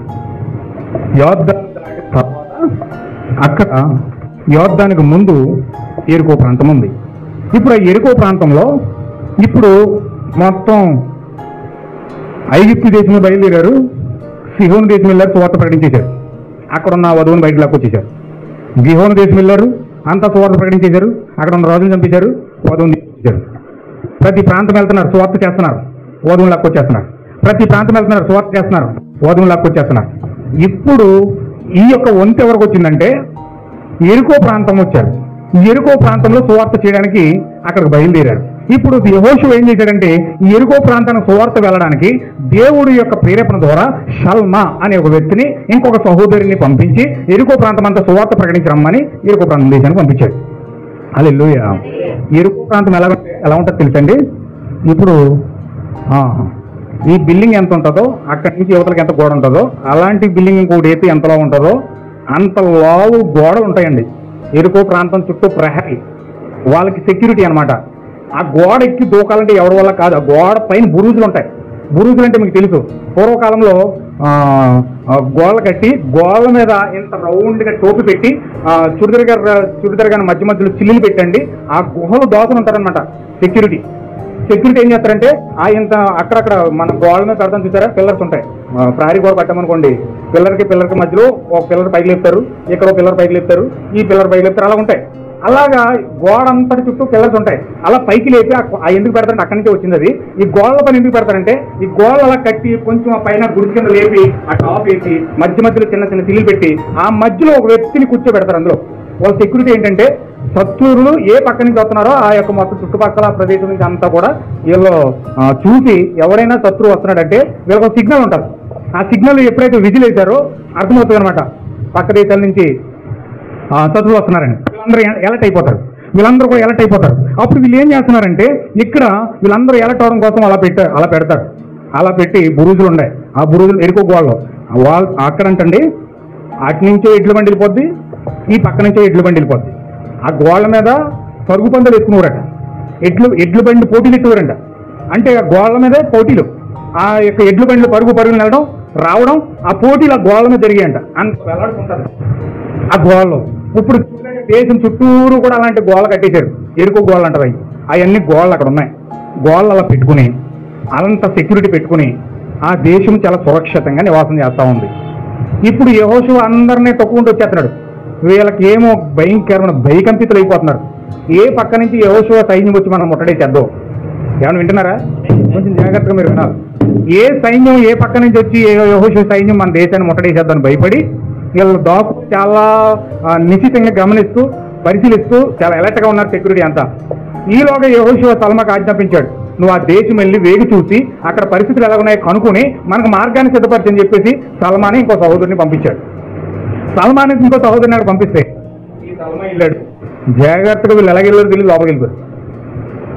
ఏమండి, సెక్యూరిటీ గోడలు ఉన్నాయి, పెద్ద పెద్ద లావు గోడలు, చుట్టూరు బురుజులు ఉన్నాయి. ఆ బురుజుల లోపల మనుషులు ఉన్నారు. అంత సెక్యూరిటీ మధ్యలో జాగ్రత్తగా సల్మా ఆ సహోదరుడు లోపలికి ఎలాగెళ్ళారు తెలియదు. మొత్తం లోపలికి వెళ్ళిపోయారు. లోపలికి వెళ్ళిపోయి ఎక్కడికి వెళ్ళిపోయారు తెలుసు, డైరెక్ట్గానే ఎక్కడికి వెళ్ళారు తెలుసా? రహాబ్ అని వేశ్య ఇంట్లోకి వెళ్ళిపోయారు. హల్లెలూయా. సువార్త చేసుకుంటూ మెల్లగా వాళ్ళు రహాబ్ ఇంట్లోకి వెళ్ళిపోయారు. చాలామంది మాకు ఖాళీ లేదు, మాకు అవసరం లేదు, మాకు చాలా పనులు ఉన్నాయి, మేము చాలా బిజీగా ఉన్నాం, మాకు చర్చలు ఉన్నాయి, మాకు పాస్టర్లు ఉన్నారు, మరి చాలా సురక్షితమైన ప్రాంతం, అసలు మా చర్చ్ అంటే ఎన్నో సంవత్సరాలు స్థాపించబడింది, మా గోడలు చూసావా ఎరుకు గోడలు, అసలు దాన్ని దాటుకుని ఎవడో రాలేడు, అంత సురక్షితమైన ప్రాంతంలో మేము ఉన్నాం, అంత భద్రత కలిగిన ప్రాంతంలో మేము ఉన్నాం, మా యొక్క రక్షకుడు మాకున్నాడు అని చెప్పేసి వాళ్ళు చెప్పుకుంటున్నారు. ఇప్పుడు డినామినేషన్ సంఘాలు చెప్పుకున్నట్లుగా డినామినేషన్ సంఘాలు ఎలాగైతే చెప్పుకున్నాయో అలా చెప్పుకుంటూ వాళ్ళు బ్రతికేస్తున్నారు. వాళ్ళు చెప్పుకుంటూ మెల్లగా రహాబ్ ఇంట్లోకి వెళ్ళిపోయారు. ఈ వెనకాల సువార్త కోసం విన్నోళ్ళు ఉంటారు కదండి, ఎవరో ఒక చెవిలో చెప్పారు కదా, వీళ్ళు ఏం చేశారు, విన్నవాళ్ళు విన్నట్టుగా ఉండకుండా, నా భయం అదే, నేను ఎందుకు సువార్త జాగ్రత్తగా చేస్తానంటే విన్నవాళ్ళు విన్నట్టుగా ఉండగా వీళ్ళు ఎక్కడికో చేరేస్తారు, ఎక్కడికో పంపిస్తారు. వీళ్ళు కూడా అలాగే విన్నవాళ్ళు విన్నట్టుగా ఉండకుండా పట్టుకెళ్ళి జాగ్రత్తగా ఆ ఎరుకో ప్రాంతంలో ఉన్న రాజుకు తెలియజేశారు. ఎవరో వ్యక్తులు వేరే దేశానికి మన దేశంలో ప్రవేశించేశారు. ఇప్పుడు వాళ్ళు గనక మనకు దొరకకపోతే మన దేశం పట్టుబడిపోద్ది, మన దేశం సర్వనాశనం అయిపోతుంది. కనుక ఆ యొక్క వ్యక్తులు ఎక్కడున్నారో తెలుసుకుని పట్టుకుని చంపేయండి ఆయన చెప్పి రాజు ఆజ్ఞాపించాడు. యెహోషువ సల్మాకి ఏం చెప్పాడంటే, నేను ఎరుకో పట్టణాన్ని కూల్చేయబోతున్నాను, ఎరుకో పట్టణాన్ని నాశనం చేయబోతూ ఉన్నాను. ఇప్పుడు ఎరుకో పట్టణంలో దేవుని ప్రజలు ఎవరైతే ఉన్నారో వారిని విడిపించండి, వారిని రక్షించండి అని ఆజ్ఞ జారీ చేశాడు. ఇప్పుడు సల్మా వెళ్ళి సువార్త చేస్తున్నాడు. ఏమని? యెహోషువ వస్తున్నాడు, రాజు వస్తున్నాడు, ఎరుకో పట్టణం వైపు చూశాడు. ఈ యొక్క పాపం ఆకాశాన్ని అంటేసింది, ఈ యొక్క పట్టణాన్ని అంతా కాల్చిపోతున్నాడు, ఈ పట్టణాన్ని అంతా కూల్చిపోతా ఉన్నాడు, ఈ పట్టణాన్ని నాశనం చేయబోతా ఉన్నాడు. ఏంటి, మా గోడలో చూసావా గుర్రపు రౌతులు పరిగెడుతున్నాయి. ఇంతంత గోళ్ళలో ఉన్న గోల్ మీరు యెహోషువ కూల్చేస్తాడా?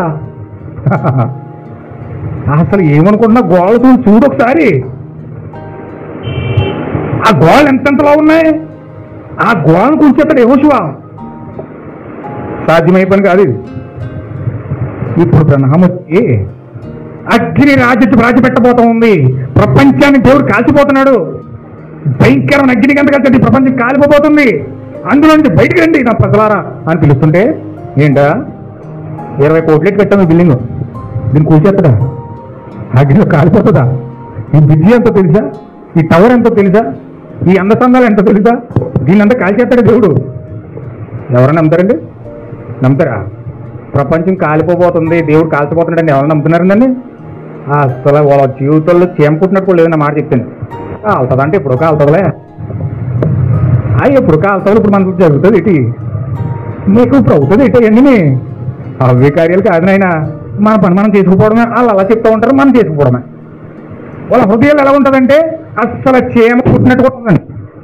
అసలు ఏమీ కూడా వాళ్ళకి బాధ యాద అవి ఒక రాకడ వచ్చేస్తుందంట, భూమి కాలిపోతుందంట, దేవుడు సిద్ధమయ్యాడంట, కాల్చడానికి సిద్ధమయ్యాడంట, అన్ని పరిస్థితులన్నీ తారుమారిపోతున్నాయి, మనం సిద్ధపడాలి, ప్రార్థన చేయాలి, వాక్యం చదవాలి, ప్రేర సిద్ధపడాలని చెప్పి ఏమి ఉండదు. వస్తుందిలే అలా చెప్తారు, జరుగుతుంది ఏంటది.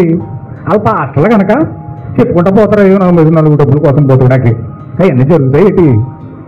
వాళ్ళు పాస్టర్లు కనుక చెప్తారు, పాస్టర్లు కనుక చేస్తారు. మనకెందుకు అవన్నీ?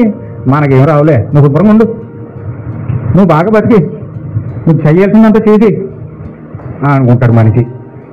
అక్కడ కూడా ప్రభుత్వం శలమయ్యలు వాక్యం చెప్తుంటే ప్రజలు అనుకున్నారు అలాగే చెప్తున్నారు. ఏంటా గోళ్ళ చూడయ్యా, ఆ రథాలు పరిగెడుతున్నాయి, అంతంత లావు గోళ్ళు, మాకు ఎంత సెక్యూరిటీ ఉందో తెలుసా? గోళ్ళు కాదు, లోపల ఎంత సైన్యం ఉందో తెలుసా? మా రాజు ఎంత సంరక్షణలో మమ్మల్ని ఉంచాడో తెలుసా? ఎంత మంచిగా మేము బ్రతుకుతున్నామో తెలుసా? ఆహారం కొదువు లేదు, ఏం బట్ట కొదువు లేదు, ధనవంతమైన సంఘం అది, లవోదికే సంఘం అది. కూడు కరువు లేదు, ఆ రైతుకి కరువు లేదు, డబ్బు కరువు లేదు, ఏమి కరువు లేదు, అన్ని మా రాజు మాకు ఇచ్చేస్తున్నాడు. హల్లెలూయా. అన్ని పట్టుకొచ్చి నీకు దేవుని నీ హృదయంలో చలనం ఉంటుందా? ఆకలి మంటతో కొడుకు మాడిపోతున్నో తెలుస్తుంది ఆకలి అంటే ఏంటో. ఆకలి వేసి కొడుకు మాడిపోతుంటే ఆకలి అంటే ఏంటో అన్నం విలువ ఒకటి తెలుస్తుంది. కొడుకు మాడిపోయినప్పుడు తెలుస్తుంది అన్నం విలువ. ఏమంత తీసి ఫుల్గా తిన్నవాడికి పట్టుకొచ్చి చికెన్ బిర్యానీ పెట్టి, ఫ్రై పీస్ బిర్యానీ పెట్టి, అక్కడ దమ్ బిర్యానీ పెట్టినా కడుపు అదిలేదు అంటాడు. అవునా కదండి? అవునా కదా? బాగా ఫుల్ అయిపోయినాడు ఉన్నాడు అనుకోండి, బాగా నిండిపోయి అంత శుభ్రంగా తినేసి స్వీట్లు హాట్లను రెడీ కూర్చున్నాడు అనుకోండి, వాడి దగ్గరికి వెళ్ళారు దమ్ బిర్యానీ చాలా అద్భుతంగా ఉంటుంది తిన్నాను అనుకో, కాదు తర్వాత నేను పక్కన టై అంటాడు. హల్లెలూయా.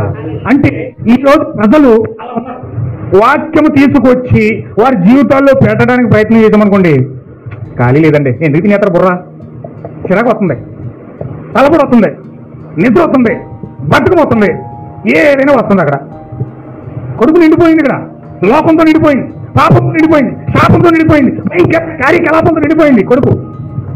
వాక్యం ఎక్కడ లోపలికి వెళ్ళిస్తారు? అబ్బే ఖాళీ లేదు, ఇక్కడ కడుపు ఖాళీ లేదండి, కడుపు ఖాళీ లేదు. వాళ్ళు అలా చెప్తున్నారు సల్మాకి. సల్మాకి అలా చెప్తుంటే సరే మీ ఖాళీ లేకపోతే మీరు వెళ్ళిపోండి, ఎక్కడ ఉన్నారో వెతుకుతామని చెప్పి వెతుక్కుంటూ వెతుక్కుంటూ వెతుక్కుంటూ వెతుక్కుంటూ రహాబ్ ఇంట్లోకి వెళ్ళిపోయారు. సల్మా వాక్యం చెప్పడానికి చెప్పుకుంటూ పోతున్నాడు. వీళ్ళు వాక్యం వినడం మానేసి వాక్యం చేర్చుకోకపోగా పట్టుకెళ్ళి వాళ్ళ రాజుగారికి తెలియజేశారు. ఎవరో వచ్చేసారు మన దేశంలోకి, ఎవరో మన దేశంలోకి వచ్చేసారు. వారు చాలా భయంకరమైన మనుషులుగా ఉన్నారు. ఈ దేశంలో వేగి చూడడానికి ఎవరో 2 మనుషులు వచ్చేసారు. వాళ్ళని కనిపెట్టండి, వాళ్ళని కనిపెట్టకపోతే మన దేశం నాశనం అయిపోద్ది, వాళ్ళ దేశం నాశనం చేసేస్తారు అని చెప్పి వాళ్ళు మాట్లాడుకుంటూ ఉన్నారు, వెతుకుతూ ఉన్నారు. అయితే ఇక్కడ ఏం జరిగిందో తెలుసండి, రహాబ్ ఇంట్లోకి సల్మా వెళ్ళాడు. సల్మా అంటే అక్కడ సల్మా అని ఇంకో సహోదరుడు ఆ యొక్క రహాబ్ ఇంట్లోకి వెళ్ళినప్పుడు కంట రహాబ్ ఎవరో తెలియదు వీళ్ళకి, వెళ్ళిపోయారు. ఇంతకీ రహాబ్ ఎవరంటే వేశ్య. రహాబు వేశ్య ఒక పైన ఒక బ్రా వేసుకుని కింద ఒక అండర్వేర్ వేసుకుని సోయగాలు సోయిస్తూ అక్కడ చక్కగా వికటల్ని ఆకర్షిస్తూ ఉందంట. ఆమె వికటల్ని ఆకర్షిస్తుందంట. తమ శరీరాన్ని అందసాన్ని ఆమె పోగు చేసి అక్కడ వాళ్ళకి ఇవ్వడానికి ప్రయత్నం చేయడానికి ఆమె ఎంతో సాహసాలు చేస్తుందంట. అందం ద్వారా ఆకర్షిస్తూ ఆమె అక్కడ వికటల్ని ఆకర్షిస్తుందంట. లోపలికి వెళ్ళారు. లోపలికి వెళ్తే కుర్చీలు వేసింది, కూర్చున్నారు. ఈయన బాడీ మీద బట్టలు లేవు, పైన ఒక క్లాత్ కింద ఒక క్లాత్ ఉన్నదంతే, బాడీ మీద బట్టలు లేవు. ఆ యొక్క బట్టలు లేకుండానే ఆమెకు కుర్చీలు వేసింది, కుర్చీలో కూర్చున్నారు. కుర్చీలో కూర్చున్న తర్వాత ఇక్కడ హీరో ఫోటో నగ్నంగా అక్కడ హీరోయిన్ ఫోటో నగ్నంగా ఆ సగం సగం బట్టలతో, ఎక్కడో హీరోయిన్ బట్టలతో ఆ నగ్నంగా సగం సగం బట్టలతో, అలా ఇల్లు అంతా సినిమా వాళ్ళ బట్టలతో నిండిపోయిందట. హల్లెలూయా. ఎందుకంటే ఎంతమంది అర్థం ఉందన్నమాట. జాగ్రత్తగా మీరు అర్థం చేసుకోవాలి. చాలామంది చూడండి, లోకంలో ఉన్న వాళ్ళు ఇళ్లలోకి వెళ్తే మొత్తం ఇల్లు నిండా సినిమా వాళ్ళ పోస్టులు ఉంటాయి. ఇల్లు నిండా సినిమా వాళ్ళ పోస్టుల్లో, లేకపోతే ఏ క్రికెటర్ వాళ్ళ పోస్టులు, లేకపోతే ఈ రకరకాల వాళ్ళకి ఇష్టమైన హీరోలు ఉంటారు కదా, ఇష్టమైన హీరోయిన్లు ఉంటారు కదా, వాళ్ళందరి ఫోటోలన్నీ చక్కగా మొత్తం అంటించేసుకుంటారు. అప్పుడు దాకా దేవుడు ఉండడు. హృదయం నిండిన దాన్ని బట్టి నోరు మాట్లాడుతుందంట. అలాగే హృదయంలో ఏముందో దాన్ని గోడ మీద ప్రత్యక్షపరుస్తారనమాట కొంతమంది. వాళ్ళు ఏం చేస్తారంటే సినిమా వాళ్ళ పోస్టులు అన్నీ అంటించేసుకుంటారు. అలాగా రహాబు ఇల్లంతా మొత్తం అంటించేసుకుందంట బొమ్మని. అంటే వీళ్ళు ఆ ఫోటోలన్నీ చూసేసి వీళ్ళు కామోద్రేకులై వీళ్ళు కామాన్ని అక్కడ తీసుకుని వెళ్ళాలి. అక్కడ ప్రదేశం అది. అక్కడ కామ కోరికలు తెప్పించాలంటే అవన్నీ కూడా అక్కడ పనిచేయాలి. అందుకోసం ఆమె గృహాన్ని స్పెషల్గా అవన్నీ కూడా అంటించి ఆమె ఇతరులను ఆకర్షించి ఆమె చాలా భయంకరమైన పాపం చేస్తూ ఉంది. ఇక ఆమె ప్రవర్తన అన్నాడు, కొంచెం జాగ్రత్త మీరు గమనించాలి. ఈమె రాత్రి అంతా కూడా అలాంటి పాపం చేసి అలాంటి వికటులను అందరిని ఆకర్షించి భయంకరమైన పాపం అంతా చేసి ఆమె రాత్రి అంతా మంచం దగ్గర కూర్చొని ఏడుస్తారు. చాలా మంది తప్పు చేస్తారు కానీ తర్వాత కుమ్ములు ఏడుస్తారండి. చాలా మంది కుమ్ములు ఏడుస్తారు, బాధపడతారు. ఆమె కూడా అలాగే ఏడ్చిదంట. ఎందుకు ఏడుస్తుందంటే వాళ్ళ తల్లికి పక్షవాతం ఉంది, వాళ్ళ నాన్నగారు కూడా భయంకరమైన రోగంతో బాధపడుతున్నారు. వాళ్ళు కనీసం మంచం నుంచి లేచే స్థితిలో కూడా లేరట. ఈ కాలమే ప్రవర్తన అంటున్నాడు. వాళ్ళు కనీసం మంచం నుంచి కూడా లేచే స్థితిలో కూడా లేరట. వాళ్ళకి వైద్యం యొక్క ఖర్చులే ఇంచుమించు చాలా అయిపోతున్నాయి. వైద్యం ఖర్చులు అయిపోతున్నాయి, లక్షలు అయిపోతున్నాయి. ఇప్పుడు ఈ డబ్బు అంతా సంపాదించడానికి ఎవరు కూడా రూపాయి సహాయం చేసేవాళ్ళు లేరు. మాట్లాడితే ఇంత పెద్ద పెద్ద పొడుగులు చెప్తారు కానీ అదమ్మా ఇదని మాట్లాడతారు కానీ సహాయం చేసి హెల్పింగ్ నేచర్ చేసి ఆ కుటుంబాన్ని ఆదుకునే వాళ్ళు ఎవరు లేరండి. అక్కడ ఎవరు కనిపించట్లేదు. మాట సహాయం అయితే ఎన్ని మాటలైనా వస్తాయి కానీ చేతి సహాయం మాత్రం రాదు. అక్కడ ఆ విధంగా లేరు మనుషులు. ఈమెకు ఆ సహాయం లేదు. అమ్మ చచ్చిపోతాడు, నాన్న చచ్చిపోతాడు. వీళ్ళని కాపాడుకోవాలంటే బయటికి వెళ్ళి జాబ్ చేస్తే కనీసం 5,000 10,000 వస్తాయి. ట్యాబ్లెట్లు కూడా రావు. ఇప్పుడు ఆమె కాపాడుకోవాలంటే వాళ్ళకి ఆమెకు ఎవరో సలహా ఇచ్చారు, నీవు గనక ఈ వృత్తిలో తిరిగితే, ఈ వృత్తిలో కనుక జాయిన్ అవుతే నీవు రోజుకి లక్షలు సంపాదించవచ్చు. రోజుకు నువ్వు లక్షలు సంపాదించవచ్చు. నీ వాడకానికి ఉపయోగపడతాయి, నీ ఆశలు తీరుతాయి, నీ కోరికలు తీరుతాయి, నీ తల్లిదండ్రుల ప్రాణాలు కూడా కాపాడుకోగలుగుతావు అని చెప్పి ఆమెకు ఎవరో సలహా ఇచ్చారట. ఆమెకు ఎవరో సలహా ఇస్తే ఆమె ఆలోచించి ఆమె ఏం చేసిందంటే నా కుటుంబ అవసరాలు తీరాలి,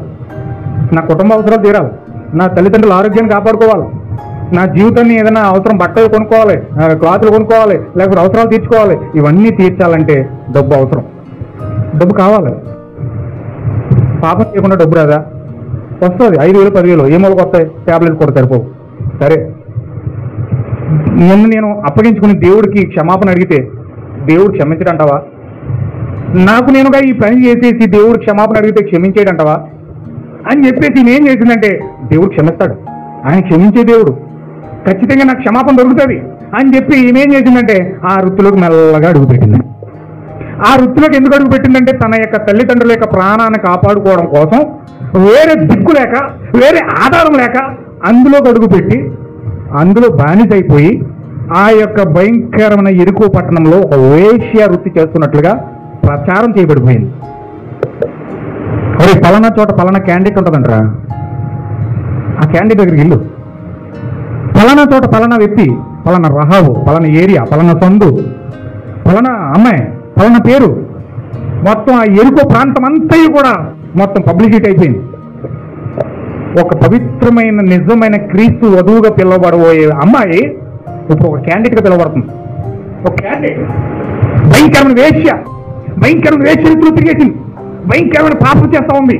వాళ్ళు వస్తూ ఉన్నారు, కోరికలు తీర్చుకుంటూ వెళ్ళిపోతున్నారు. వాళ్ళకి కావాల్సిన డబ్బు ఇస్తూ ఉన్నారు, వాళ్ళు కోరికలు తీర్చుకుంటున్నారు, వెళ్ళిపోతున్నారు. నేను ఈ డబ్బు కోసమే ఇంత శ్రమ పడుతున్నా, నా శరీరాన్ని అమ్ముకుంటున్నానా, నేను ఇంత బాధపడుతున్నానా, ఎందుకు ఇలాంటి స్థితిలో నన్ను పుట్టించావు, ఎందుకు ఇంత బాధ నేను పడుతున్నాను, ఇలాంటి భయంకరమైన పాపం వేశ్య వృత్తిని చేయడానికి నన్ను సృష్టించావో ప్రభు అని ఆ మూలకి రోజు రాత్రంతా ఏడ్చిదట. పగలంతానేమో పాపం చేస్తూ వాళ్ళ కోరికలు తీరుస్తూ రాత్రంతా మంచం దగ్గరికి ఏడ్చిదట. ఈరోజు కొన్ని కోట్ల మంది ఉన్నారు, అలాగా కొన్ని కోట్ల మంది ఉన్నారండి. అవసరాల కోసం పాపం చేస్తూ, అవకాశాల కోసం పాపం చేస్తూ, డబ్బు కోసం వారి శరీరాలు అమ్ముకుంటూ ఏదైనా చేయడానికి వారు వెనకడిగేయట్లేదండి. మీరు సినిమా ఫీల్డ్కి వెళ్ళండి, వాళ్ళు ఒక సినిమా చేస్తే కొన్ని లక్షలు ఇస్తారు. ఒక 6 నెలల సినిమా ఉంటుంది. ఆ 6 నెలలు కూడా వాళ్ళ శరీరాలు అమ్ముకుంటేనే కానీ వాళ్ళకి ఆ అమౌంట్ వాళ్ళకి రాదు. అమౌంట్ రాదండి. ఒక సీరియల్ని చేసిన, ఒక సినిమా చేసిన, ఒక నాటకం చేసిన, ఒక డ్రామా చేసిన, ఏం చేసినా అక్కడికి వెళ్ళి వాళ్ళ శరీరాలు అమ్ముకుంటేనే కానీ వాళ్ళ జీవితంలో రాదు. ఇప్పుడు చాలామంది రకరకాలుగా డబ్బు కోసం శరీరాలు అమ్ముకుంటున్నారండి. వాళ్ళు నిజంగా వాళ్ళ శరీరం ఈ కాలమే ప్రవర్తన అన్నాడు. స్త్రీకంట ఆ కామ వ్యామోహం అనేది ఏమి లేదట. కామ వ్యామోహం లేదట. అసలు స్త్రీకి కామ వ్యామోహంతో దేవుడు సృష్టించలేదట. కానీ స్త్రీ పాపం చేసి దేనికోసం అంటే అవసరాల కోసమే చేస్తారు. స్త్రీ పాపం ఎందుకు చేస్తారంటే అవసరాల కోసం. అవసరాలకు మించి వాళ్ళు కోరుకోవడం వల్ల వాళ్ళ కోరికలు బట్టి వాళ్ళ కోరికలు నడుచుకోలేక అవసరాలను చేర్చుకోవడం కోసం వాళ్ళు వ్యభిచార వృత్తులు పడిపోతారట.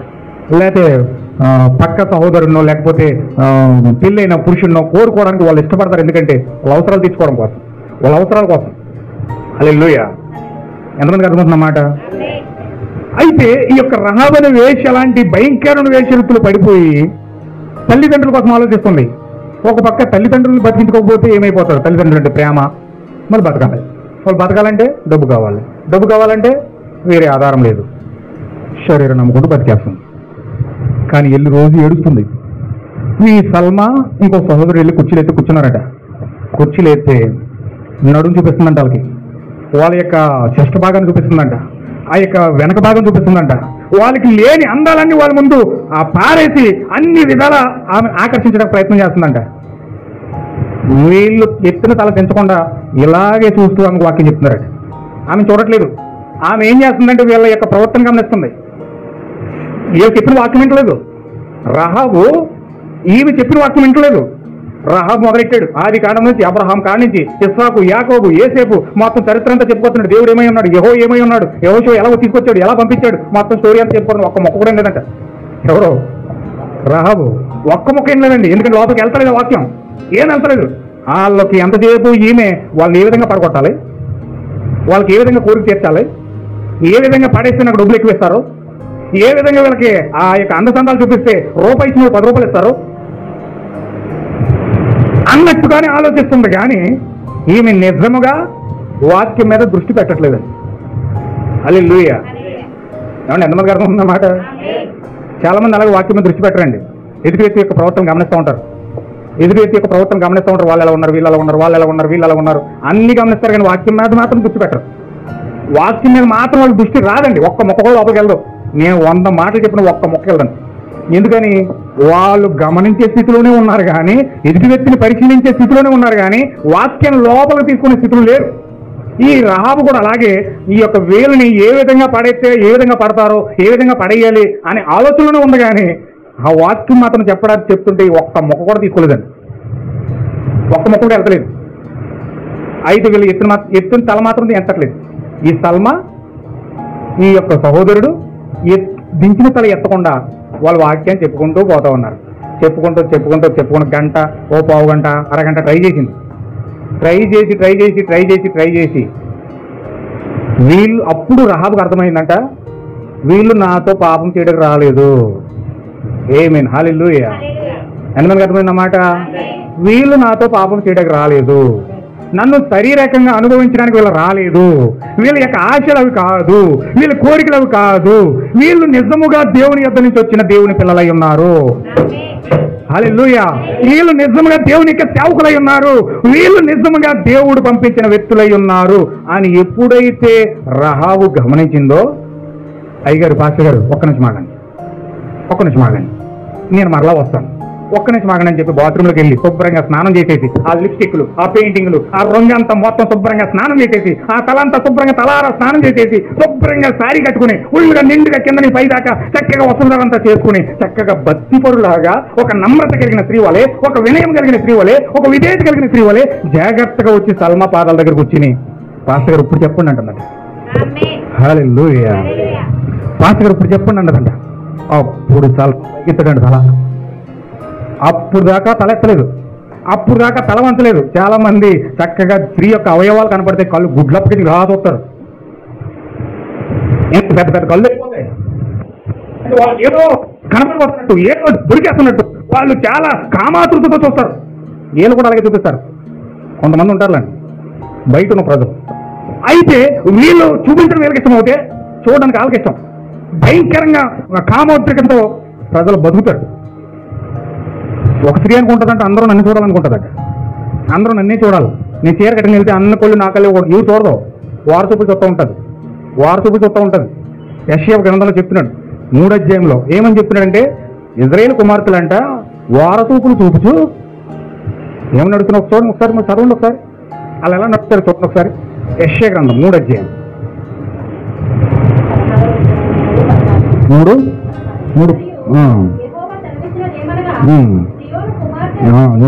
అదే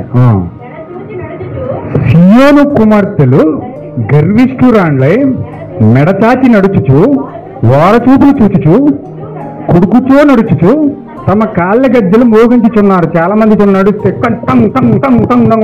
నడుస్తుంటే గజ్జలు గల్లు గల్లు గల్లు అంటాయంటమాట. గల్లు గల్లు గల్లు వినిపించాలి. అంటే నడుస్తున్నారంటే గల్లు గల్లు అని ఎందుకు నడుస్తున్నారంటే ఇక్కడ చెప్పినట్టు చూడండి ఒకసారి. వాళ్ళంటే గర్విష్ఠురాండ్లే మెడచాచి, మెడల తలకాయ కింద కట్టిన నేల కిందకి. నిజమైన పరిశుద్ధాత్మ కలిగిన స్త్రీ అయితే తలకాయ కింద కట్టిని అటు ఇటు చూడకుండా జాగ్రత్తగా తన దారిని చూసుకుంటూ వెళ్ళిపోతుంది. కానీ పరిశుద్ధాత్మలు లేని స్త్రీలు ఏం చేస్తారు, మెడలా పెట్టి ఇలాగా ఇలాగా అలాగా అన్ని చూసుకుంటూ మొత్తం అంతా చెక్ చేసుకుంటూ వెళ్ళిపోతారు. అంటే అన్ని చూడలేదు, అన్ని కావాలి వీళ్ళకి.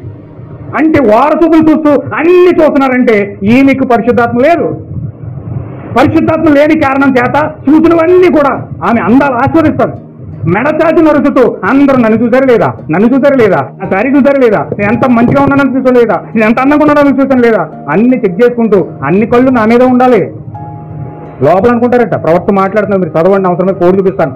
మ్యారేజ్ అండ్ డైవర్స్ అనే మెసేజ్లో లక్షణాలను వివరిస్తున్నాడు. నువ్వు చెప్తాను, మీకు అవసరమైతే కోడ్ వాట్సాప్లో పెడతాను. ఈరోజు స్త్రీలంట వాళ్ళ యొక్క లక్షణం అంటది. స్త్రీ యొక్క గుణలక్షణం ఏంటంటే పురుషుడి యొక్క ప్రతి కన్ను నా మీద ఉండాలి. నిజమైన పరిశుద్ధాత్మ కలిగిన స్త్రీ ఏమనుకుంటుంది అసలు, కేవలం నా భర్తకు మాత్రమే అంకితం, నా భర్త మాత్రమే నా శరీరాన్ని చూడాలి, నా భర్తను మాత్రమే నేను ఆహ్వానించాలి, నా భర్త తప్ప ఇంకెవరు నన్ను చూడడానికి వీల్లేదని చెప్పి ఆమె అన్ని పవిత్రంగా దాచుకుంటారు. కానీ వీళ్ళు ఏం చేస్తారు తెలుసా, మొత్తం అన్ని అలంకరించుకుని అన్ని దిగబోసుకుని చక్కగా 10 మందిలోకి వెళ్తారు. ఎందుకని వెళ్తారు అనుకున్నారు? ఎందుకు అంత అందంగా వెళ్తారంటే ప్రతి కన్ను నా మీద ఉండాలని. ఈ రోజు స్త్రీని ఎందుకు అంత అలంకరంగా తయారు చేశారు? చెవులెట్టి, ముక్కులెట్టి, నోరెట్టి, అమ్మ నువ్వు అందంగా ఉండవు ఏంటి అన్నారు అనుకోండి. అయ్యి బాబు, నా అందానికి మంగం వచ్చేసింది, ఇప్పుడు నన్ను ఎవడో చూడలేదు, ఇప్పుడు అయ్యో నా అందం అంత నాశనం అయిపోయింది ఇప్పుడు అన్నట్టు ఫీల్ అయిపోతారు తప్ప ఇది దేవుని యొక్క లక్షణం, దేవుని యొక్క గుణ లక్షణం. నేను ఎవరికి అందంగా కనపడకూడదు, నా భర్తకు తప్ప అనే గుణ లక్షణం వాళ్ళ హృదయాల్లో ఉండదు. హల్లెలూయా. ఇక్కడ ఏం చెప్తున్నాడు చూడండి, ఇక్కడ సియోను కుమార్తెలు మెడచాచి గర్విష్ఠురాండ్లై నడుచుచు వారచూపులు చూచుచు. వీళ్ళు చూడరు, వారసులు ఇలా చూస్తారు, వాళ్ళు తిప్పేస్తారు అంతే. ఎందుకు చెప్తున్నాడు బైబిల్లోని అంటే వాళ్ళు నన్ను చూసారో లేదు, ఇలా చూపడం తిప్పేయడం. మామూలుగా చూస్తే వాళ్ళు నన్ను చూడడం తలక తిప్పాలి, కానీ నేను తలక తిప్పరు. తలకే అలాగే ఉంటుంది, కళ్ళు మాత్రం తిప్పొచ్చేస్తాయి.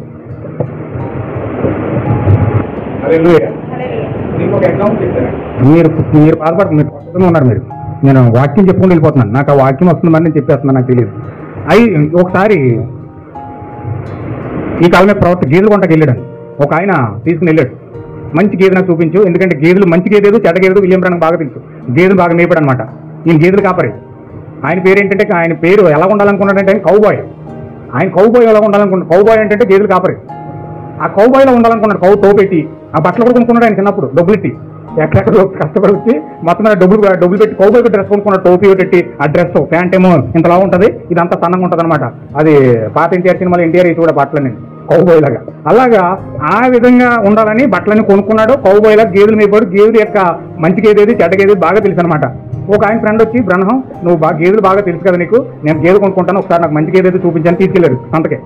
గేదె సంతకు తీసుకెళ్తే ఈయన గేదె సంతకు వెళ్ళిన తర్వాత ఒక గేదె దగ్గరికి వెళ్ళారు. అది చాలా బాగా నచ్చేసింది ఆయనకి, చాలా బాగా నచ్చేసింది. గేదె చాలా పుష్టిగా ఉంది, చాలా బలంగా ఉంది, గేదెని కొనుక్కుంటాను అన్నాడు.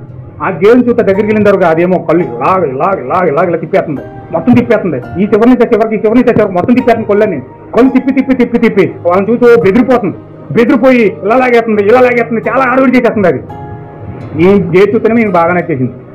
పొదుగు బాగా కనపడుతుంది, లావుగా ఉంది, పుష్టిగా ఉంది, పాలు బాగా ఇస్తుంది అనుకున్నాడు తప్ప పాలు కోసమే చూస్తున్నాడు తప్ప ఈ వ్యక్తి గేదె యొక్క స్వభావం తెలియట్లేదు. హల్లెలూయా. చాలా మంది పెళ్లి చేసుకుంటారు, అలాగే చేసుకుంటారు. పైన అందంగా చాలా బాగుందని చేసుకుంటారు, తర్వాత చూస్తారు చరిత్ర చాలా భయంకరంగా చరిత్ర తర్వాత ఉంటుంది. అలాగా వీళ్ళు కూడా చాలా జాగ్రత్తగా వెళ్ళి ఆ పొదుగు చూసి బాగా పాలికి వచ్చేస్తుంది అనుకున్నాడు తప్ప గే స్వభావం తోటలే. అప్పుడు వెళ్ళి అక్కడికి వెళ్ళాడు. నీకు ఏది మంచిది కాదు, దాన్ని చూపు చూద్దామన్నాడు. ఆ చూపు అప్పుడు వేసాడు దాని మీద కళ్ళు. ఆ కళ్ళు అప్పుడు వేస్తే అది ఇలాగ ఆ పక్క ఈ పక్క ఆ పక్క మొత్తం తిప్పేస్తుంది.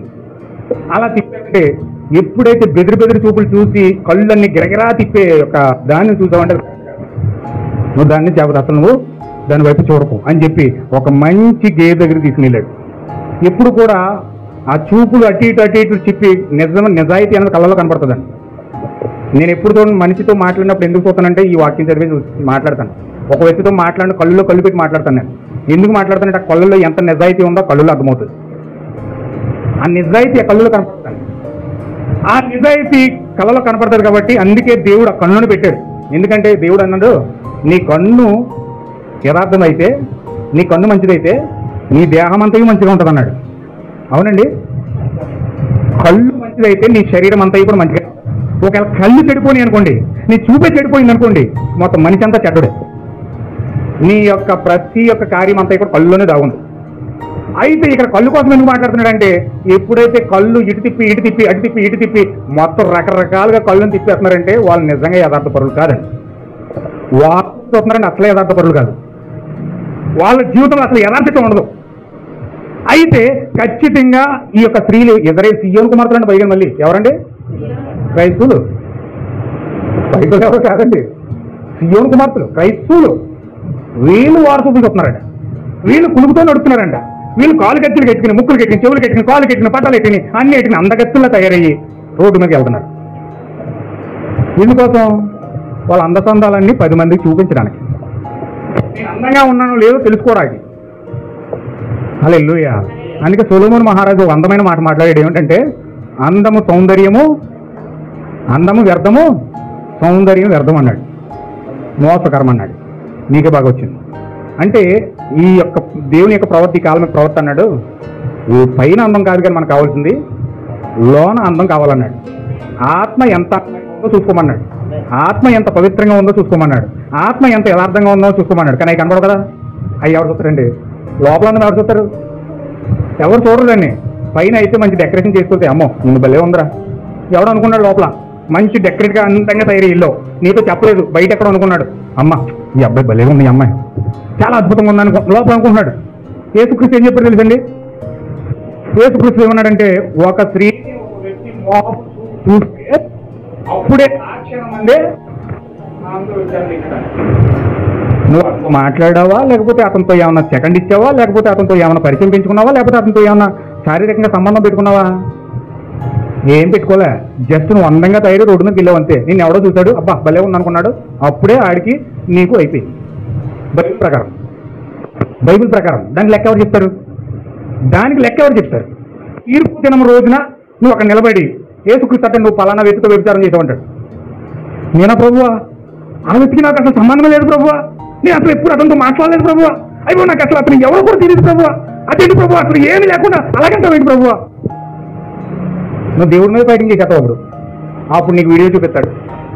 అప్పుడు నువ్వు ఎంత అందంగా తయారై రోడ్డు మీదకి వెళ్ళావో నిన్ను చూసాడు ఎలా ఊహించుకున్నాడో చూపెడతాడు.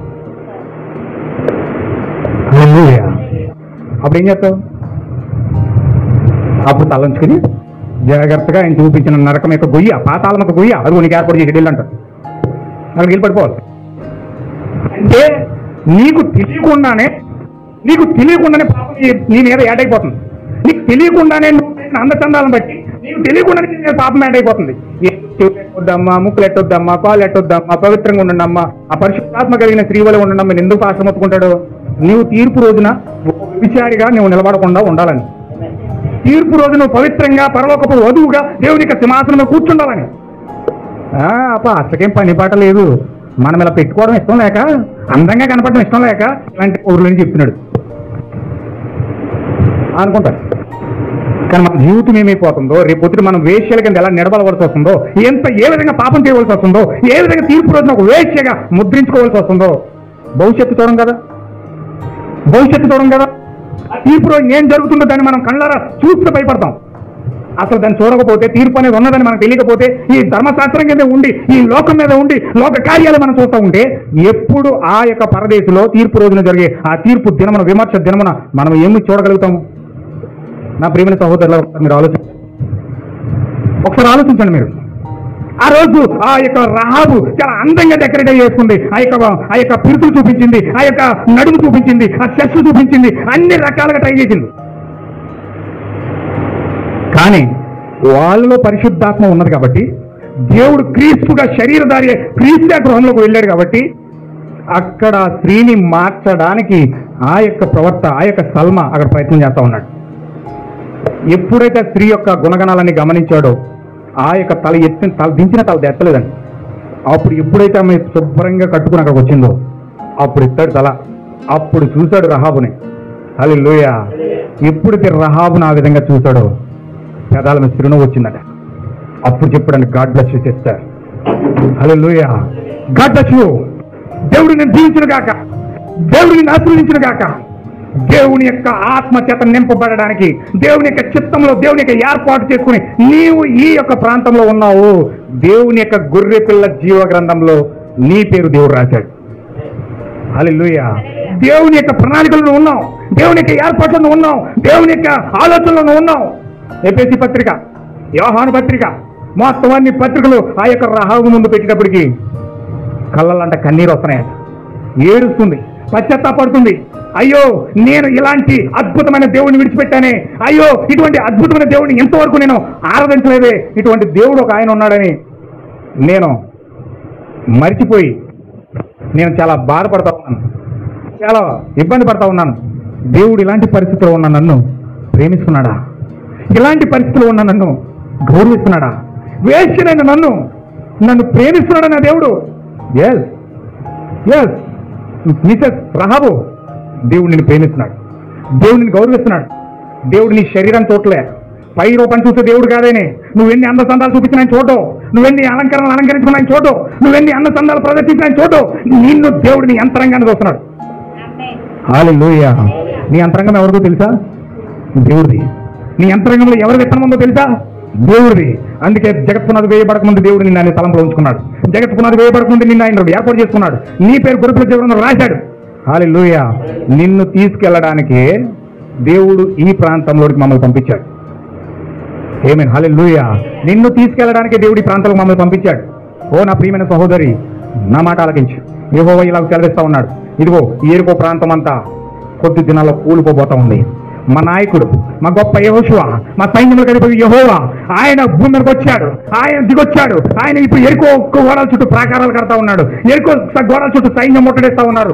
ఆయన్ని కూడా కూల్చివేసి ఖచ్చితంగా దేశాన్ని సర్వనాశనం చేయబోతా ఉన్నాడు. ఇందులో నుంచి నిన్ను రక్షించడానికి, ఇందులో నుంచి నిన్ను విడిపించడానికి దేవుడు మా ప్రభువు అయిన యెహోవా నీ యొద్దకు పంపించాడు. నీ యొద్దకు పంపించాడు రహాబు. ఆమె పశ్చాత్తాపడుతుంది, కన్నీరు కారుతుంది. నేను విన్నాను, నీ దేవుడి కోసం విన్నాను. చూడండి, నా ఏం సాక్ష్యం ఇస్తుంది. ఇది నేను చదివి నేను ముగిస్తాను. యెహోషువ గ్రంథం 2వ అధ్యాయం.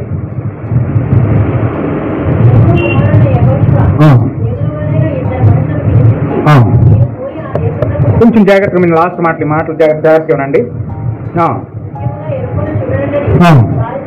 చెప్పి పంపిను చేయి.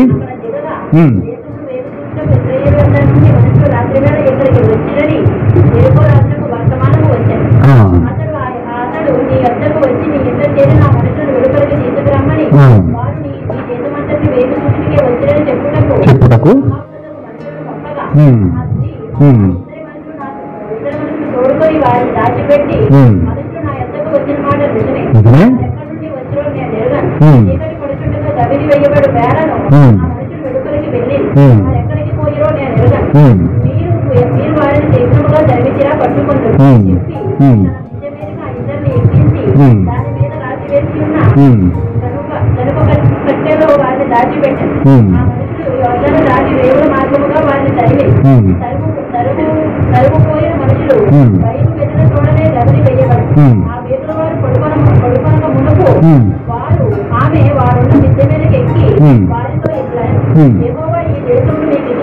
అక్కడ ఏం చెప్తుంది చూడండి, అక్కడ రహాబు ఏం చెప్తుందో చూడండి.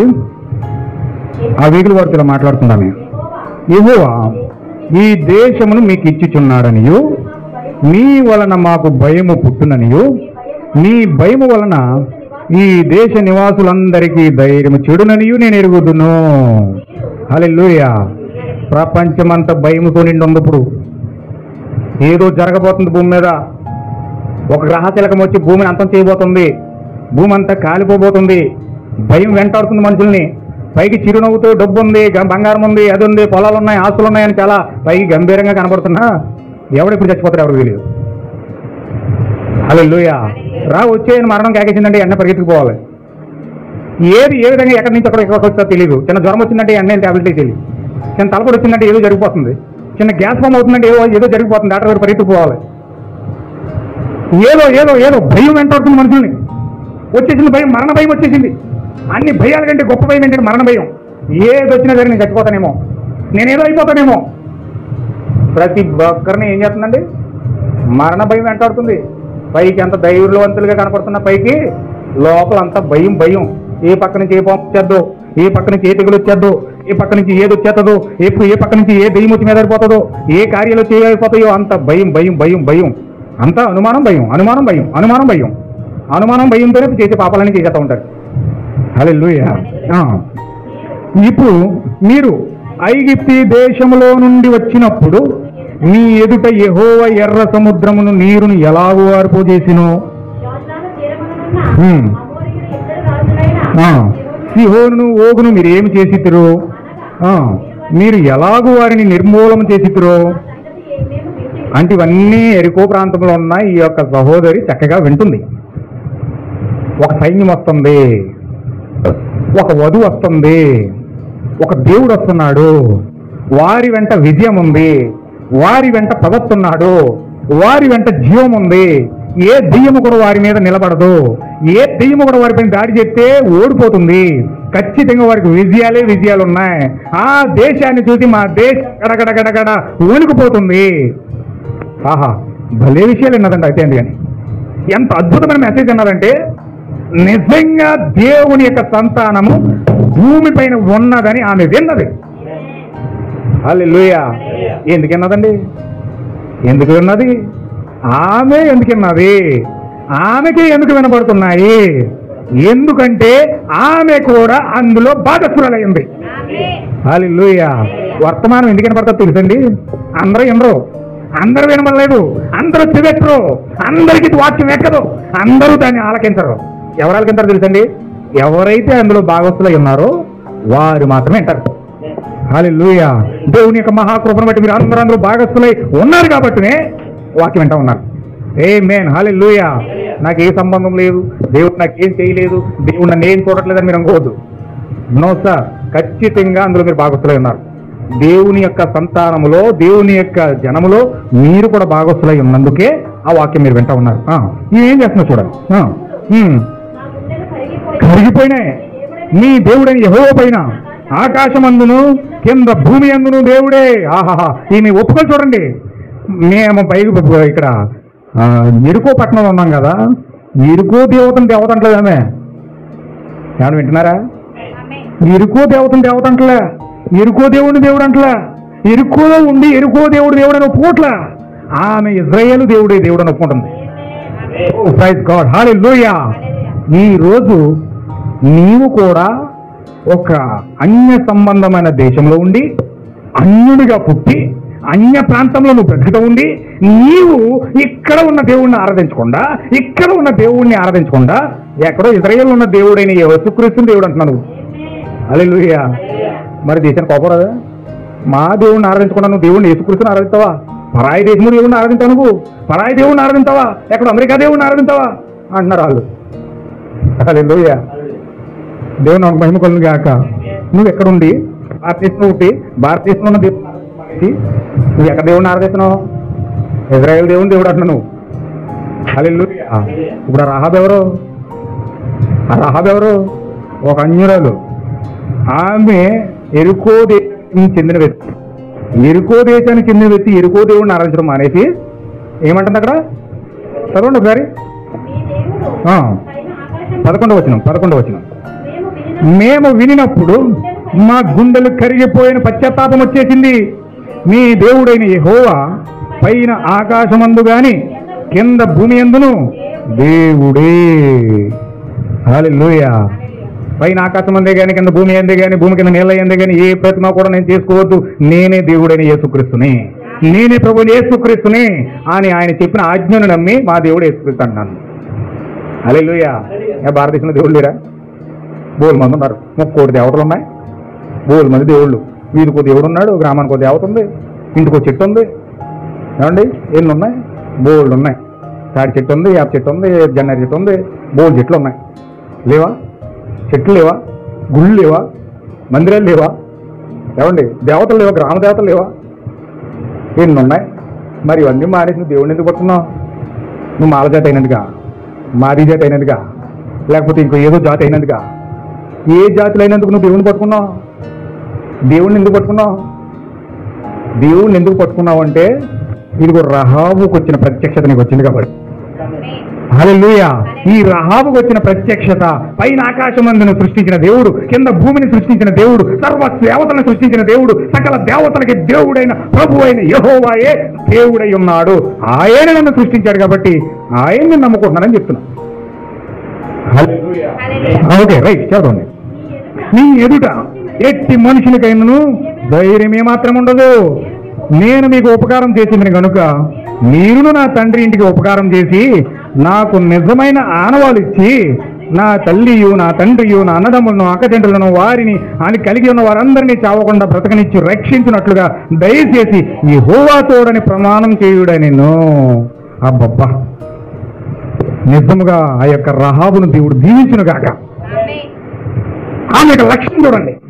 ఆమె దేవుణ్ణి గుర్తించి, దేవుని యొక్క రక్షణను గుర్తించి, దేవుని యొక్క విమోచన గుర్తించి, దేవుని యొక్క మార్గాన్ని గుర్తించి, ఆయనే సత్యవంతుడని గుర్తించి, ఇప్పుడు ఆయన ఏమడుగుతుందో తెలిసిన ఆవిడ ఆనవాళ్ళు అడుగుతుంది, గుర్తు అడుగుతుంది, టోకెన్ అడుగుతుంది. హల్లెలూయా. నిజముగా క్రైస్తవుడైన వ్యక్తి, నిజముగా నేను క్రీస్తు కావాలి, క్రీస్తే నిజమైన దేవుడు, క్రీస్తే నిజమైన కాపరి, క్రీస్తే నిజమైన సృష్టికర్త అని నిజంగా గుర్తించిన వ్యక్తి దేవుడి దగ్గర నుంచి టోకెన్ అడుగుతాడు.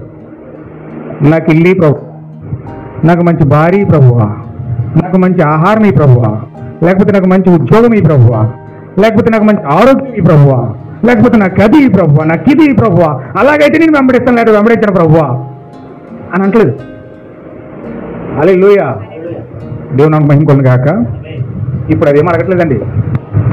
దేవుడు ఎర్ర సముద్రం తీసేయడం తెలుసు, ఓహుని ఆ యొక్క ఓహుని ఎవరిని ఓహుని సిహోని అక్కడ ఓడించేశారని తెలుసు, నిర్మూలన చేశారని తెలుసు. ఆయన అడిగితే ఏదైనా ఇస్తాడని తెలుసు. కానీ ఆమె ఆస్తి అడగట్లేదు, అందం అడగట్లేదు. నాకు చీరలు పప్పు చీర లేదు, ఓ 10,000 ఇస్తే పప్పు చీర కొనుక్కుంటాను, లేదా బంగారం లేదు, ఓ 1,00,000 రూపాయలు ఇస్తే బంగారం కొనుక్కుంటాను, లేదా ఆస్తి లేదు, ఓ 1,00,00,000 రూపాయలు ఇస్తే ఒక 5 ఎకరాల పొలం కొనుక్కుంటాను. ఏం అడగట్లేదు ఆవిడ. హల్లెలూయా. మనుషులకి ఎలా ఉంటాయంటే ఆస్తులు అన్నీ కూడా, ఆశలు ఎలా ఉంటాయంటే ఆస్తి సంపాదించుకోవాలి, బంగారం సంపాదించుకోవాలి, అన్ని సమకూర్చుకోవాలి, మన పిల్లలు తరతరాలు బతకాలి, అన్ని రకాలుగా అన్ని కూడా చక్కగా సమకూర్చుకోవాలని చాలా కోరికలు ఉంటాయి. ఉండొచ్చు, మంచిదే, మానవ పరంగా మానవ కోరికల పరంగా బతకడానికి అవసరం కాబట్టి. కానీ కొంతమంది ఏం చేస్తారంటే మితిమీరు కోరతారు, మితిమీరు ఆశిస్తారు. మితిమీరు ఆశిస్తే చాలా ప్రమాదం ఎదుర్కొంటారు వాళ్ళు. హల్లెలూయా. అయితే ఈమె అవేమీ అడగట్లేదండి. అక్కడ సల్మా ఎదుర్కోకుండా ఉన్నాడు. సల్మా ఎవరు కాదు, సాక్షాత్తు క్రీస్తే. అయినా క్రీస్తుని ఏమడుగుతుందో తెలుసండి? ఏమడుగుతుంది? ఆనవాళ్ళు అడుగుతుంది, పరిశుద్ధాత్మను అడుగుతుంది. నన్ను రక్షించే పరిశుద్ధాత్మ, నన్ను విడిపించే పరిశుద్ధాత్మ, నన్ను రాజ్యంలో తీసుకొచ్చేది పరిశుద్ధాత్మ, నీ అతడు చేర్చేది పరిశుద్ధాత్మ, నాకు ఆ ఆనవాళ్ళు కావాలి. హల్లెలూయా. ఈ రోజున అంశం ఏంటంటే టోకెన్. దేవుడు నీకు ఇస్తున్న టోకెన్, దేవుడు నీకు ఇస్తున్న ఆనవాలు. నిజమైన దేవుని యొక్క వధువు, నిజమైన దేవుని యొక్క సైనికుడు, నిజమైన క్రైస్తవుడు ఆయన దగ్గర ఏం కోరుకుంటాడు తెలుసా? ఆనవాళ్ళు కోరుకుంటాడు. ఏం కోరుకుంటాడండి? ఆనవాళ్ళు కోరుకుంటాడు, పరిశుద్ధాత్మను కోరుకుంటాడు. ఆయన ఏమై ఉన్నాడో చూసినప్పుడు, ఆయన సత్యవంతుడను చూసినప్పుడు, ఆయన సర్వాధికారిని వెరిగినప్పుడు, ఆయన దేవుడిని గుర్తించినప్పుడు, ఆయన ప్రభువుని గుర్తించినప్పుడు, ఆమె భూమి ఆకాశములను సృష్టించిన సృష్టికర్తను వెరిగినప్పుడు నువ్వేం చేయాలి? నువ్వేం చేయాలి? గోజాడి పరిశుద్ధాత్మ పొందుకోవాలి. కానీ నువ్వు పరిశుద్ధాత్మ పొందుకోవట్లేదంటే, నిర్లక్ష్యం చేస్తావంటే, నీ యొక్క సాంప్రదాయాల్లో, నీ యొక్క ఆలోచనలో, నీ యొక్క క్రియల్లో నువ్వు మునిగి తేలిపోతున్నావు అంటే అర్థం ఏంటి? నీ కార్యాల్లో నువ్వు మునిగి తేలిపోతున్నావు అంటే అర్థం ఏంటి? అంటే సృష్టికర్త ఒకడు ఉన్నాడన్న సంగతిని గుర్తించలే.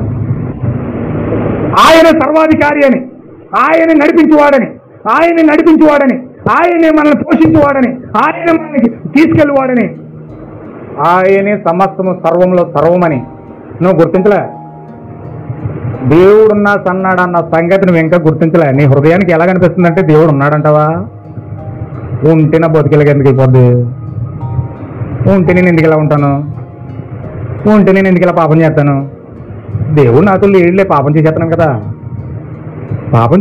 దేవుడు నాతో లేడు. ఉన్నట్టుగా కొంచెం బతికేద్దాం అంతే, ఉన్నట్టుగా బతికేద్దాం. ఒకవేళ ఉన్నట్టుగా బ్రతకలేదనుకో, పక్క వాళ్ళు ఏమనుకుంటారంటే ఈమె పాప అనుకుంటారు, వాళ్ళు అదనుకుంటారు, ఇదనుకుంటారు, ఎందుకు వచ్చింది? మనం పాపం చేస్తూ పరిశుద్ధులలా నటించేద్దాం. అంటే నీ ఆలోచన ఇది. ఎందుకు అలా ఆలోచన వస్తుందంటే అసలు దేవుడు ఉన్నాడన్న సంగతి అసలు సృహలోనే లేవు. దేవుడు ఉన్నాడన్న సృహానికి లేదు అసలు. దేవుడు ఒక ఆయన ఉన్నాడు, ఆయన పాపాన్ని పరిశీలించే దేవుడు, పాపానికి విమర్శించే దేవుడు. నా పాపానికి ఒక రోజు ఖచ్చితంగా తీర్పు ఉంటుంది, తీర్పు రోజున ఖచ్చితంగా నేను చేసిన క్రియలన్నిటికీ లెక్క చెప్పాలి అనే స్పృహ నీకు ఉన్నదనుకో, ఏం చేస్తావు? పాపం చేసినప్పుడు చెమటలు పడతాయి. ఏం చేస్తుంది? చెమటలు పడతాయి, గతగత ఓడిపోతావు. అమ్మో దేవుడు ఉన్నాడు. పాపం చేసినప్పుడు నీకు చెమటలు పడుతున్నాయంటే, అబద్ధం ఆడినప్పుడు నీకు చెమటలు పడుతున్నాయంటే అర్థం ఖచ్చితంగా దేవుడు నీతో ఉన్నాడని. అంటే నీకు ఒక స్పృహ ఉంది, దేవుడు ఉన్నాడని. ఒకవేళ స్పృహ లేకుండా పాపం చేసేసి అబద్ధం ఆడేసి మోసం చేసేసి పరిశుద్ధులా నటిస్తున్నావు అంటే అసలు నీకు దేవుడు ఉన్నాడన్న స్పృహ లేదు. హల్లెలూయా. ఇక్కడ రహాబు ఏం చేస్తుందంటే, ఆ క్రీస్తుని ఎప్పుడైతే గుర్తించిందో ఆనవాళ్ళు అడుగుతుంది, ఖచ్చితంగా ఈ మధ్యాహ్న కాల సమయంలో మీకు ఒక స్పృహ ఉంటే, దేవుడు ఉన్నాడు, ఆయన నా సృష్టికర్త, ఆయన నా దేవుడు, నన్ను సృష్టించిన సృష్టికర్త, నాకు జీవం ఇచ్చింది ఆయనే, నాకు జీవం తీసేసేది కూడా ఆయనే, నన్ను పుట్టించింది ఆయనే, నన్ను చంపేసేది కూడా ఆయనే. అందుకే యోబు స్పృహ కలిగి ఉన్నాడు కాబట్టి ఆయన అంటున్నాడు, యెహోవా ఇచ్చాడు, యెహోవా తీసుకున్నాడు, నాకు కలిగిన నష్టం ఏంటి? మనకి ఏదైనా ఉంటే సంతోషిస్తాం, ఏదైనా అక్కడ పోయిందనుకో బేరమని ఏడ్చేస్తాం. ఎంత భయంకరంగా అరవాలో అంత భయంకరంగా అరుస్తాం. కానీ యోబు అరవట్లేదు, ఎందుకో తెలిసిన స్పృహ ఉంది. ఆయన ఇచ్చాడు, తీసుకున్నాడు, నాకేం నష్టం? ఈరోజు ఏమున్నా లేకున్నా నువ్వు ఒకే స్థితిలో ఉంటున్నావు అంటే పాటాడతాం మనం. నేను ఏ స్థితిలో ఉన్నా, ఏమున్నా లేకున్నా ఏసుకే బ్రతికేస్తానంటావు. కానీ ఎందుకు ఏమున్నా లేకున్నా ఒకే స్థితిలో నువ్వు ఉంటున్నావు అంటే దేవుడు ఉన్నాడన్న స్పృహ నీకు ఉంది. ఆయన ఇచ్చాడు, తీసుకున్నాడు, తీసుకెళ్ళిపోయాడు, ఇచ్చాడు. ఒకవేళ ఆశీర్వాదం మనకి ఇవ్వాలనుకుంటే ఇస్తాడు, తీసేయాలంటే తీసేస్తాడు. హల్లెలూయా. ఒకవేళ మన కష్టాలు అనుభవించాలని ఉంటే కష్టాలు అనుభవిస్తాం. ఒకవేళ ఈ కష్టాల్లో పెట్టాలని దేవుడికి ప్రణాళిక ఉంటే కష్టాల్లో పెడతాడు. ఒకవేళ కష్టాల్లో కడకుండా ఇతన్ని చక్కగా శుభ్రంగా నడిపించాలని దేవుడికి ఉంటే నడిపిస్తాడు. అది ఆలోచన అంతా ఆయనది. హల్లెలూయా. అనుక్షణము నడిపించేవాడు ఆయన. మన తల వెంట్రుకల్లో ఒక వెంట్రుక రాలన్నా ఆయన ఆజ్ఞ తీసుకుని రాలుతుందట. హల్లెలూయా. ఏంటండి, మన తల వెంట్రుకలు దువ్వనీటి దువ్వితే బోర్డు వెంట్రుకలు రాలిపోతాయి రోజుకి. కానీ ఆ ఎంట్రుక అంతా కూడా దేవుడు ఆజ్ఞ లేకుండా ఎంట్రుక కూడా రాలదట. హల్లెలూయా. ఆ వెంట్రుకే ఆజ్ఞ లేకుండా రాలకుండా అది అంత మంచిగా నడుస్తుంటే మరి దేవుడు ఆజ్ఞ లేకుండా నువ్వు ఏ కార్యం చేస్తావు, ఏ తలంపు తలస్తావు, ఏ క్రియలు చేస్తావు? హల్లెలూయా. రహాబు స్పృహ కలిగి ఉంది కాబట్టి ఆనవాళ్ళు కోరుకుంది. మరి ఈరోజు మనకు స్పృహ ఉంటే పరిశుద్ధాత్మ పొందుకోవడానికి ఎందుకు మనం ఆతృతపడం? ఈరోజు మనకు స్పృహ ఉంటే పరిశుద్ధాత్మ కోసం ఎందుకు వర్తమానాలు చదవం? పరిశుద్ధాత్మ స్పృహ ఉంటే ఎందుకు బుధవారం క్యాసెట్ పరిచయం వినము? వర్తమానం స్పృహ ఉంటే ఎందుకు ఆదివారం నెగ్లెక్ట్ చేద్దాం? ఎందుకు ఆ యొక్క వర్తమానం యొక్క స్పృహ ఉంటే, దేవుడు ఉన్నాడనే స్పృహ ఉంటే ఎందుకు మనం అలక్ష్యంగా ఉంటున్నాం? ప్రార్థన లేకుండా, వాక్యం చదవకుండా, దేవుడితో సహవాసం చేయకుండా ఎందుకు మన జీవితాలు ఎందుకు ఈ విధంగా కాలక్రమేణా టైం పాస్ చేస్తున్నాము? ఇటులతోనూ మనం సెల్ ఫోన్లతోనూ ఈ విధమైన కార్యాలతోనూ మనం ఆ విధంగా టైం పాస్ చేస్తున్నాం. కానీ దేవుడు ఉన్నాడనే స్పృహ మన జీవితాలకు ఎందుకు కలగట్లేదు? వాళ్ళలాగా వీళ్ళలాగా వాళ్ళలాగానే ఇతర విషయాలన్నీ నేను ఎత్తున వేసుకుని తలపోట్లు తెచ్చుకోవడానికి ఆసక్తి ఉన్నది. ఆసక్తి వాక్యం మీద ఎందుకు నువ్వు పెట్టడం లేదు? ఎందుకు నువ్వు వాక్యం మీద దృష్టి పెట్టలేకపోతున్నావు? హల్లెలూయా. ఏమన్నా మాట? అన్ని కుటుంబాల్లో జరుగుతున్న విషయాలన్నీ నీకు తెలుస్తున్నాయి, కానీ నీ విషయంలో నువ్వు ఏ విధంగా నశించిపోతున్నావు నీకు ఎందుకు తెలియటం లేదు? అన్ని ఆశలు అన్ని కోరికలు నువ్వు తీర్చుకోవడానికి ఆశపడుతున్నావు, కానీ దేవుని యొక్క కోరిక, దేవుని యొక్క అవసరం తీర్చడానికి నువ్వెందుకు ఆతృత పడట్లేదు? అంటే ఇక్కడ మనకు అర్థం అవ్వాలి, దేవుని యొక్క స్పృహ జీవితంలో ఎంతవరకు పనిచేస్తుంది. దేవుని యొక్క స్పృహ రహాబుకు ఉన్నది కాబట్టి ఆ యొక్క ఆనవాళ్ళకు వెంటపడి ఆనవాళ్ళు పొందుకోవడం కోసం ప్రతి సెకండ్ కూడా 24 hours ప్రతి సెకండ్ విడిచిపెట్టకుండా మనతో ప్రార్థించుకుంటుంది. Please give me lord, I want your holy ghost lord. నీ ఆత్మ లేకుండా నేను నడవలేను ప్రభువా, నీ ఆత్మ లేకుండా నేను నడవలేను ప్రభువా, నీ ఆనవాళ్ళు నాకు కావాలి ప్రభువా, నీ ఆనవాళ్ళు నాకు కావాలి ప్రభువా. వాక్యం తెస్తుంది, వర్తమానం తెస్తుంది, బైబిల్ తెస్తుంది, ఖాళీగా ఉన్నవాడు పాట పాడుకుంటుంది. ఆహా, ఆయన సియోనులో సౌందర్యవంతున్న దేవుడు, ఆ ప్రియుడు నావాడు, నా కోసం ఎప్పుడు వస్తాడు, నా హృదయంలోకి ఎప్పుడు వస్తాడు? ఆశ్చర్యకరుడు ఆయనే, ఆశ్చర్యకరంగా నన్ను నడిపించే దేవుడు ఆయన, ఆలోచనకర్త ఆయనే, నాకు ఆలోచన ఇచ్చే దేవుడు ఆయనే, బలవంతుడైన దేవుడు ఆయనే, మంచి పోషకుడు ఆయనే, ఆపత్కాల సమయంలో నమ్ముకున్న సహాయకుడు ఆయనే, అన్ని విషయాల్లో నన్ను పోషించే పోషకుడు ఆయనే. ఆయన ప్రతి క్షణము ఆయన తలుచుకుంటూ తలుచుకుంటూ తలుచుకుంటూ బ్రతికేస్తా ఉంది. హల్లెలూయా. ఇంకా మీద ప్రవర్తన్నాడు, నువ్వు అంట్లు తోముతూ వాక్యం ధ్యానించన్నాడు, నువ్వు నడుస్తూ ప్రయాణం చేస్తూ వాక్యం ధ్యానించన్నాడు, నువ్వు ఏది చేస్తున్న వాక్యం ధ్యానిస్తూ ఉండమన్నాడు. హల్లెలూయా. నువ్వు ఏది చేస్తున్నా, ఆ సీరియల్లో ఏం జరిగింది, ఆ సినిమాలో ఏం జరిగింది, ఆ యొక్క ఇంట్లో ఏం జరిగింది, ఆ జీవితంలో ఏం జరిగింది, వీళ్ళు ఏం చేస్తున్నారు, వాళ్ళు ఏం చేస్తున్నారు, అన్ని కూడా తలుముకుంటూ అన్ని పులుముకుంటూ అన్ని నెత్తులు వేసుకుంటూ అయిపోతారు కూడా వచ్చేస్తాను బాబు, టికెట్ బాబు, టికెట్ బాబు, టికెట్ బాబు. హల్లెలూయా. చూడండి ఎంత భయంకరంగా ఉన్న కార్యాలు దెయ్యం ఎలా మరిచేస్తుందో చూడండి. మనకున్న ఆశ, మనకున్న ఆతృత, మనకున్న యొక్క దాహం దేని మీద పెట్టాలో దాని మీద పెట్టకుండా దెయ్యం ఎలా మలిచేస్తుందో చూడండి. ఖచ్చితంగా ఈ యొక్క ఉపవాస ప్రార్థనలో దేవుడు ఖచ్చితంగా మాట్లాడుతున్నప్పుడు, దేవుడు ఖచ్చితంగా మాట్లాడుతున్నప్పుడు, మన యొక్క బలహీనతలు తెలియజేస్తా ఉన్నప్పుడు ఖచ్చితంగా సరిది. హల్లెలూయా. అతిక్రమము దాచిపెట్టువాడు వద్దలాడు, కానీ దాన్ని ఒప్పుకొని విడిచిపెట్టువాడే పాపములకు ప్రాయశ్చిత్తం పొందుతాడట. గొప్ప విషయం ఏంటంటే నిజమైన వధువు తప్పు చెప్తే వెంటనే సరి చేసుకుంటాడట, కానీ వధువు కాని వాడు తప్పు చెప్తే హృదయంలో పగెట్టుకుంటాడట. హల్లెలూయా. ఏంటండి, వధువు అయితే తప్పు చెప్తే ఇది నా తప్పు, నేను సరి చేసుకోవాలి, ఈ విధంగా వెళ్ళడం కరెక్ట్ కాదు, ఇలా వెళ్ళడం ఇష్టం లేదు కనుక వెంటనే దాన్ని మార్చుకుంటాను ప్రభు, నన్ను క్షమించి ప్రభువా అని వెంటనే ప్రాధాన్యపడి అడుగుతారట. కయ్యను సంతానానికి ఏమేమి సంతానానికి తేడా? కయ్యను తప్పు చెప్తే ఏమన్నాడు, తమ్ముడిని ఎందుకు చంపవన్నాడు, తమ్ముడిని ఎందుకు చంపవన్నాడు. నేనేమన్నా తమ్ముడు కానీ కాపలేట్, నా తమ్ముడు కానీ కాపలేట్టవా? వీడికి అసలు స్పృహ ఉందంటారా? ఆయన సర్వ సృష్టికర్త. దావీదు ఏమన్నాడు, సముద్రంలో ఉన్న చేప ఎన్నిసార్లు రెప్పలేస్తుందని తెలుసంట. అని వినండి, సముద్రంలో చేప అట్టడుగు స్థానంలో ఉండి ఎన్నిసార్లు రెప్పలేస్తుందని తెలుసంట. సముద్రమే కట్టడుగున జరుగుతున్న దృశ్యాన్ని చూసిన దేవుడు భూమి మీద తమ్ముడిని ఎలా చంపేశాడు దేవుడు చూడ. పెద్ద రాయి తీసి మొత్తం రక్తంతా చిందించలేక తలకే చిత్తకై పచ్చడైపోలే తీసేసాడు, పెద్ద రాయి తీసేసాడు. మరి దేవుడు చూడది, ఆడికి స్పృహ ఉంటే అసలు దేవుడు చూశాడు, నా పాపాన్ని చూశాడు, అందుకే ఇలా మాట్లాడుతున్నాడు, నా పాపాన్ని బయలుపడుతున్నాడు అని ఎప్పుడైతే ఆడికి స్పృహ ఉంటే, ప్రభువా ప్లీజ్ లార్డ్ నన్ను క్షమించు, నువ్వు హృదయాంతరంగా పరిశీలించే దేవుడవు, నువ్వు నన్ను చూసావు, నన్ను చూసివాడవు, నువ్వు నా పాపాన్ని చూసావు, నన్ను క్షమించు ప్రభు అని మోకాలు వేసి పశ్చాత్తాపడి ఏడ్చి ప్రాయశ్చిత్తం పొందేవాడు. మీరు ఏమన్నా తెలుసా, నా తమ్ముడి కానీ కాపలేస్తావు నువ్వు, నేను చంపా, నేను చేశాను అది, నన్ను ఇంత మాట అంటావా నువ్వు? అయ్యా అసలు భూమి మంచి ఎంత కోపం వచ్చేసిందంటే, తప్పును దాచుకొని ఒప్పుకోకుండా, తప్పుని కప్పెట్టుకుని ఒప్పుకోకుండా, అతను తన తప్పుని కప్పెట్టుకుని తోత్వంలో లేచిపోతున్నాడు. ఎందుకంటే తోత్వం సంతానం అది, తత్వానికి సంతానం అది, పాపాన్ని ఒప్పుకునే సంతానం కాదది, పాపాన్ని దాచుకుని రెచ్చిపోయే సంతానం అది. హల్లెలూయా. నిజమైన దేవుని యొక్క సంతానం తప్పు చెప్పినప్పుడు ఖచ్చితంగా నాతాను వచ్చి దావీదు చెప్పినాడు, ఏమని చెప్పినాడు తెలుసా? నువ్వు చేసింది ఇది కరెక్టా? నీ సహోదరుడి యొక్క భార్యను నీ భార్యగా చేసుకోవడం కరెక్టా అని ఎప్పుడైతే అడిగాడో సింహాసనం నుంచి తుల్లుడి కింద పడిపోడంట. సింహాసనం నుంచి సాష్టాంగ నమస్కారం చేశాడంట, బోర్డర్ పడిపోయాడంట. వెంటనే వెళ్ళిపోయి ఇలా పడుకుని, ప్రభువా నన్ను క్షమించు, నన్ను క్షమించు, నన్ను క్షమించు, నన్ను క్షమించు ప్రభు అని అడ్డం మొదలు పెట్టాడంట. దేవుని సంతానంగా దెయ్యం సంతానంగా తేడా చూడండి. సౌలుతో కూడా ప్రవర్తన చెప్పాడు, నువ్వు చేసింది తప్పు. హల్లెలూయా. ఏమన్నా వింటున్నారా? నువ్వు చేసింది తప్పు అని సౌలుతో చెప్పాడు. వెళ్ళి సౌలు ఏం చెప్పి చేశాడు తెలుసండి?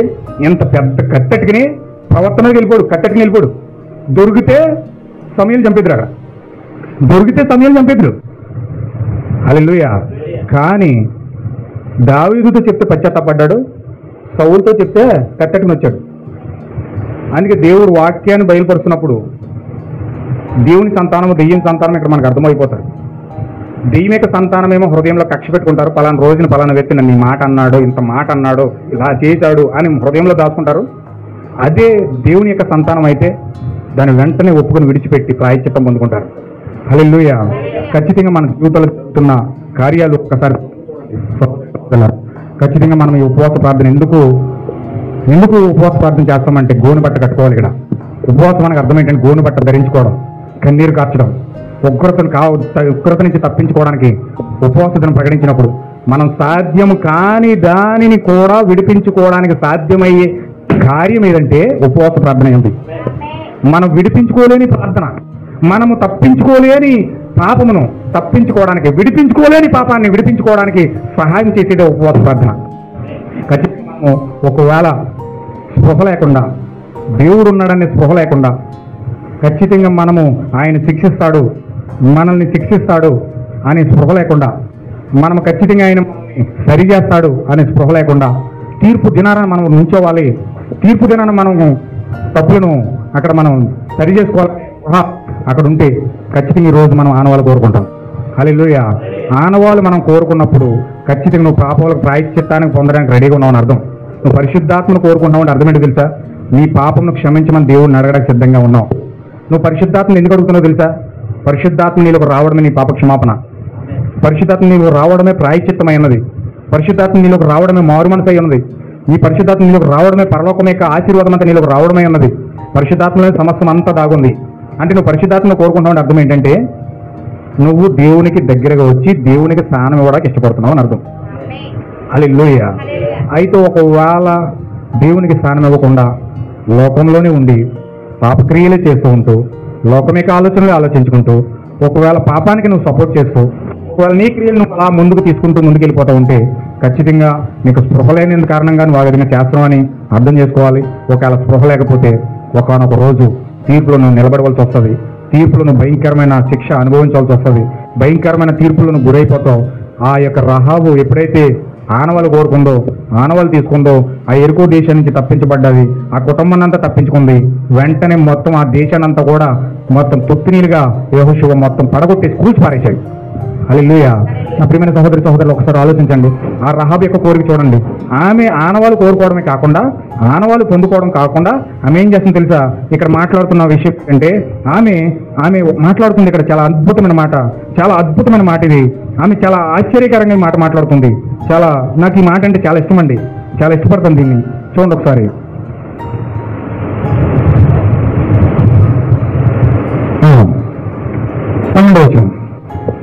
నేను మీకు ఉపకారం చేసి తిని, ఇది ఒకసారి మీరు అందరూ ఒక్కసారి దృష్టి పెట్టి మీరు చూడండి.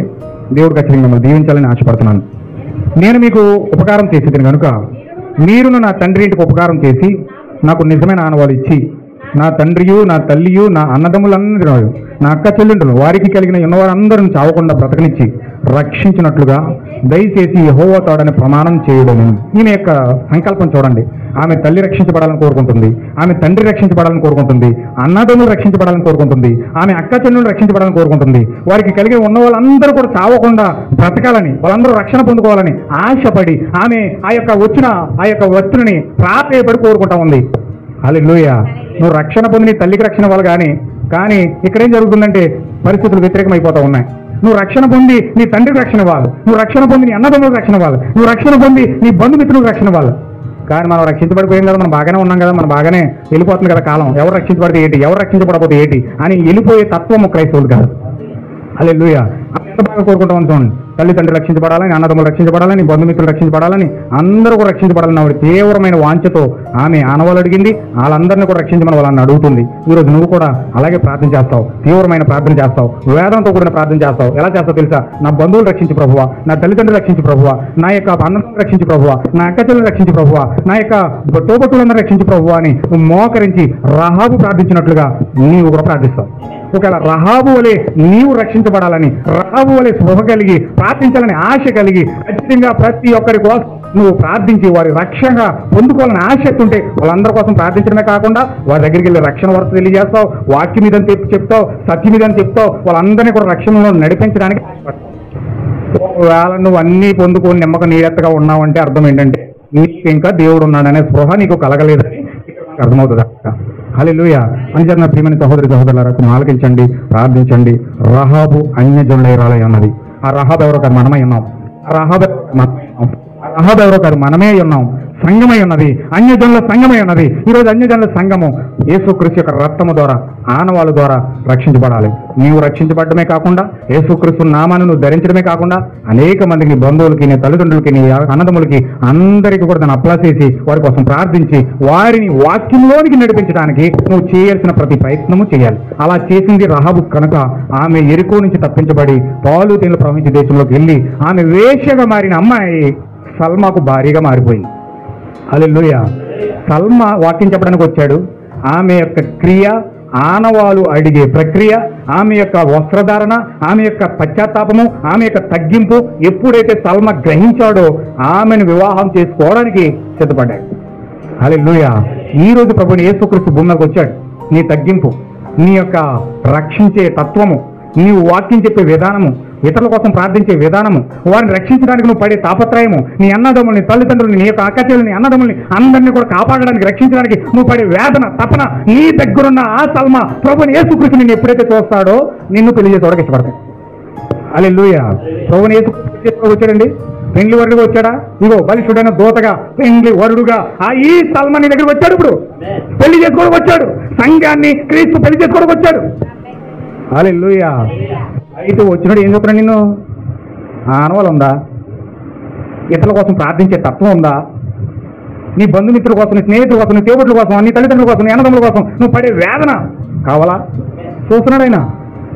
నువ్వు ఏ విధంగా యథార్థంగా ఎంత నమ్మకంగా దేవుడికి ఉంటున్నావు, రక్షించడానికి ఎంతగా తాపత్రయపడుతున్నావు, ఏ విధంగా నువ్వు దేవుడిని ఉంటున్నావు, ఇవన్నీ మరి దగ్గరుండి నువ్వు చూస్తున్నాడు. నువ్వు ఎప్పుడైతే ఆ యొక్క పొందుకోవడానికి, గుర్తు పొందుకోవడానికి ఎప్పుడైతే ఒక పాత్రలు చేస్తా ఉన్నావో, రక్షించబడిపోయి మూలం కూర్చుంటే నేను దేవుడు చూడవు, రక్షించబడిపోయి బాప్తిజం పొందితో మూలం కూర్చుంటే దేవుడు ఏం చూడ పర్లోకి వెళ్ళిపో. నువ్వు వెళ్ళాలంటే నువ్వు ఇక్కడ పొందుకోవాలి. అన్నదమ్ముల కోసం, అక్కచెల్లెల కోసం, అందరి కోసం ప్రార్థించాలి. ప్రార్థించడమే కాకుండా వాక్యం వారికి చెప్పాలి. వీలైతే దేవుని యొక్క ఆత్మలోనికి, వాక్యంలోనికి వాళ్ళు నడిపించాలి. ఖచ్చితంగా వారు దేవుని ఆత్మను పొందుకునేటట్లుగా ప్రేరేపించాలి. అప్పుడు దేవుని యొక్క కృప నీ పైన వచ్చి నిన్ను ఆయన భార్యగా చేసుకుంటాడు. హల్లెలూయా. యేసుక్రీస్తు యొక్క భార్యగా నువ్వు అవ్వాలంటే రహాబు చేసినట్లుగా నువ్వు చేయాలి. యేసుక్రీస్తు నిజమైన సంఘముగా నువ్వు మారాలంటే రహాబు చేసినట్లుగా నువ్వు చేయాలి. అప్పుడు నువ్వు నిజమైన కట్టబడతావు, నిజమైన వధువుగా కట్టబడతావు, యేసుక్రీస్తు యొక్క భార్య అయిపోతావు. లేకపోతే మెడచాచి ఓరసూపులు చూపిస్తూ వంపు సొంపులతో కాళ్ళు గజ్జలాడిస్తూ నీ ఇష్టం వచ్చినట్టు నువ్వు అందతందాలు చూపిస్తూ నడిచావనుకో, అమ్మా తల్లి ఉంది, ఒక తీర్పు రోజు ఉంది, ఒక విమర్శన దినం ఉంది. ఆ రోజు దేవుడు నీకు భయంకరమైన కార్యాలు ఆయన నువ్వు చూపించడానికి సిద్ధంగా ఉన్నాడు. హల్లెలూయా. అందుచేత యేసుక్రీస్తు భార్య అవుతావా తగ్గింపుతో, దీనత్వంతో, లేకపోతే గర్విష్ఠురాలై రోమన్ క్యాథలిక్ సంఘం వారచూపులు చూపిస్తూ ఆ సంఘం ఏంటి నా పక్కనే ఉందా, ఈ సంఘం ఏంటి నా పక్కనే ఉందా, ఆ సంఘం ఏంటి నా పక్కన ఉందా, ఈ పాస్టర్ నా పక్కనే ఉన్నాడా, ఆ పాస్టర్ నా పక్కనే ఉన్నాడా, ఎవడైనా పరిశుద్ధాత్మ కోసం చెప్తున్నాడా, ఎవడైనా క్రీస్తు కోసం మాట్లాడుతున్నాడా, ఎవరు దేవుడు ముగ్గురు అన్నాడా, ఇద్దరు అన్నాడా, ఒకడు అన్నాడా? నా సిద్ధాంతం అంతా ప్రపంచం అంతా ప్రాగుతుందా లేదా? వారసూపులు చూస్తూ ప్రపంచాన్ని అంతా మొత్తం ఆక్యుపై చేసేస్తుంది. ప్రపంచాన్ని అంతా ఆక్యుపై చేసేస్తుంది గర్విష్ఠురాలే. ఇప్పుడు ఆ గర్విష్ఠురాలకు దేవుడు తీర్పు తెచ్చడానికి సిద్ధంగా ఉన్నాడు. ఆ గర్విష్ఠురాలని అగ్ని చేత కాల్చడానికి సిద్ధంగా ఉన్నాడు దేవుడు. హల్లెలూయా. దీనత్వంతో యేసుక్రీస్తు యొక్క సింహాసనం దగ్గర పరిగెట్టే వధువు ఉంది. గర్విష్ఠురాలే ప్రపంచమంతా తిరగడానికి రోమన్ క్యాథలిక్ సిద్ధాంతంతో రోములో ఆ సీనురాలే గర్విష్ఠురాలు అక్కడ కూర్చుంది. హల్లెలూయా. ఇప్పుడు గర్విష్ఠురాలని చూస్తావా, దీనురాలే సింహాసనం ఎద్దకు వెళ్ళి వధువుని చూస్తావా? రహాబేమో తగ్గించుకుని ఆనవాళ్ళతో సింహాసనం దగ్గరికి వెళ్తుంది. ఇంకో స్త్రీ ఏమో గర్భిష్ఠురాలై రోమ్ వెళ్ళిపోతుంది. నువ్వు రోమ్ వెళ్తున్నావా, ఎక్కడ వెళ్తున్నావా? డిసైడ్, నువ్వు డిసైడ్ చేసుకో. రోమ్ వెళ్తున్నావు అంటే రోమన్ క్యాథలిక్ సిద్ధాంతాల ముందు వెళ్ళిపోతున్నావు, కయ్యేలా మారిపోతున్నావు. ఇక్కడ వధువుగా దీనత్వంతో కట్టబడాలంటే ఆనవాళ్ళతో సింహాసనం దగ్గరికి వెళ్తున్నావు. నువ్వు కయ్యేనుగా మారుతున్నావా, లేకపోతే రక్తం పట్టుకొని సింహాసనం దగ్గరికి వెళ్తున్నావా? రక్తం పట్టుకోవాలంటే ఆనవాళ్ళ నీతో పొందుకోవాలంటే ఖచ్చితంగా నీవు మోకరించి ఏ యొక్క రహాబు దేవుణ్ణి తెలుసుకున్నట్లుగా, రహాబు దేవుని కోసం ఆతృతగా కనిపెట్టినట్లుగా ఆమె ప్రవర్తన కనిపెట్టుకుంది, ఆమె ప్రవర్తన కాపాడుకుంది, చక్కగా నాజుగ్గా చీర కట్టుకుంది, చక్కగా పొడుగు జాకెట్ కుట్టించుకుంది, చక్కగా మొత్తం ఒళ్ళంతా కప్పుకుంది, శరీర భాగాలు ఏవి కూడా ఎవరికీ కనపడకుండా ఆమె తను భద్రం చేసుకుంది.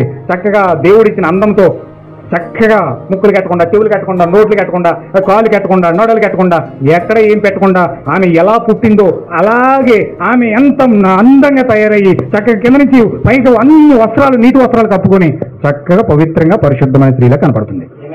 హల్లెలూయా. ఈమెం చేస్తుంది? ముక్కుకి ఎంత పొడుగు, ఇంత రింగులు చూసారా మీరు ఎప్పుడైనా? చాలా ఇప్పుడు ఏడుతున్నారు చూసారా, ఎంత రింగులు ఉన్నాయి. ఈ రింగులన్నీ ఇలాగ ఎలాడుతున్నాయి.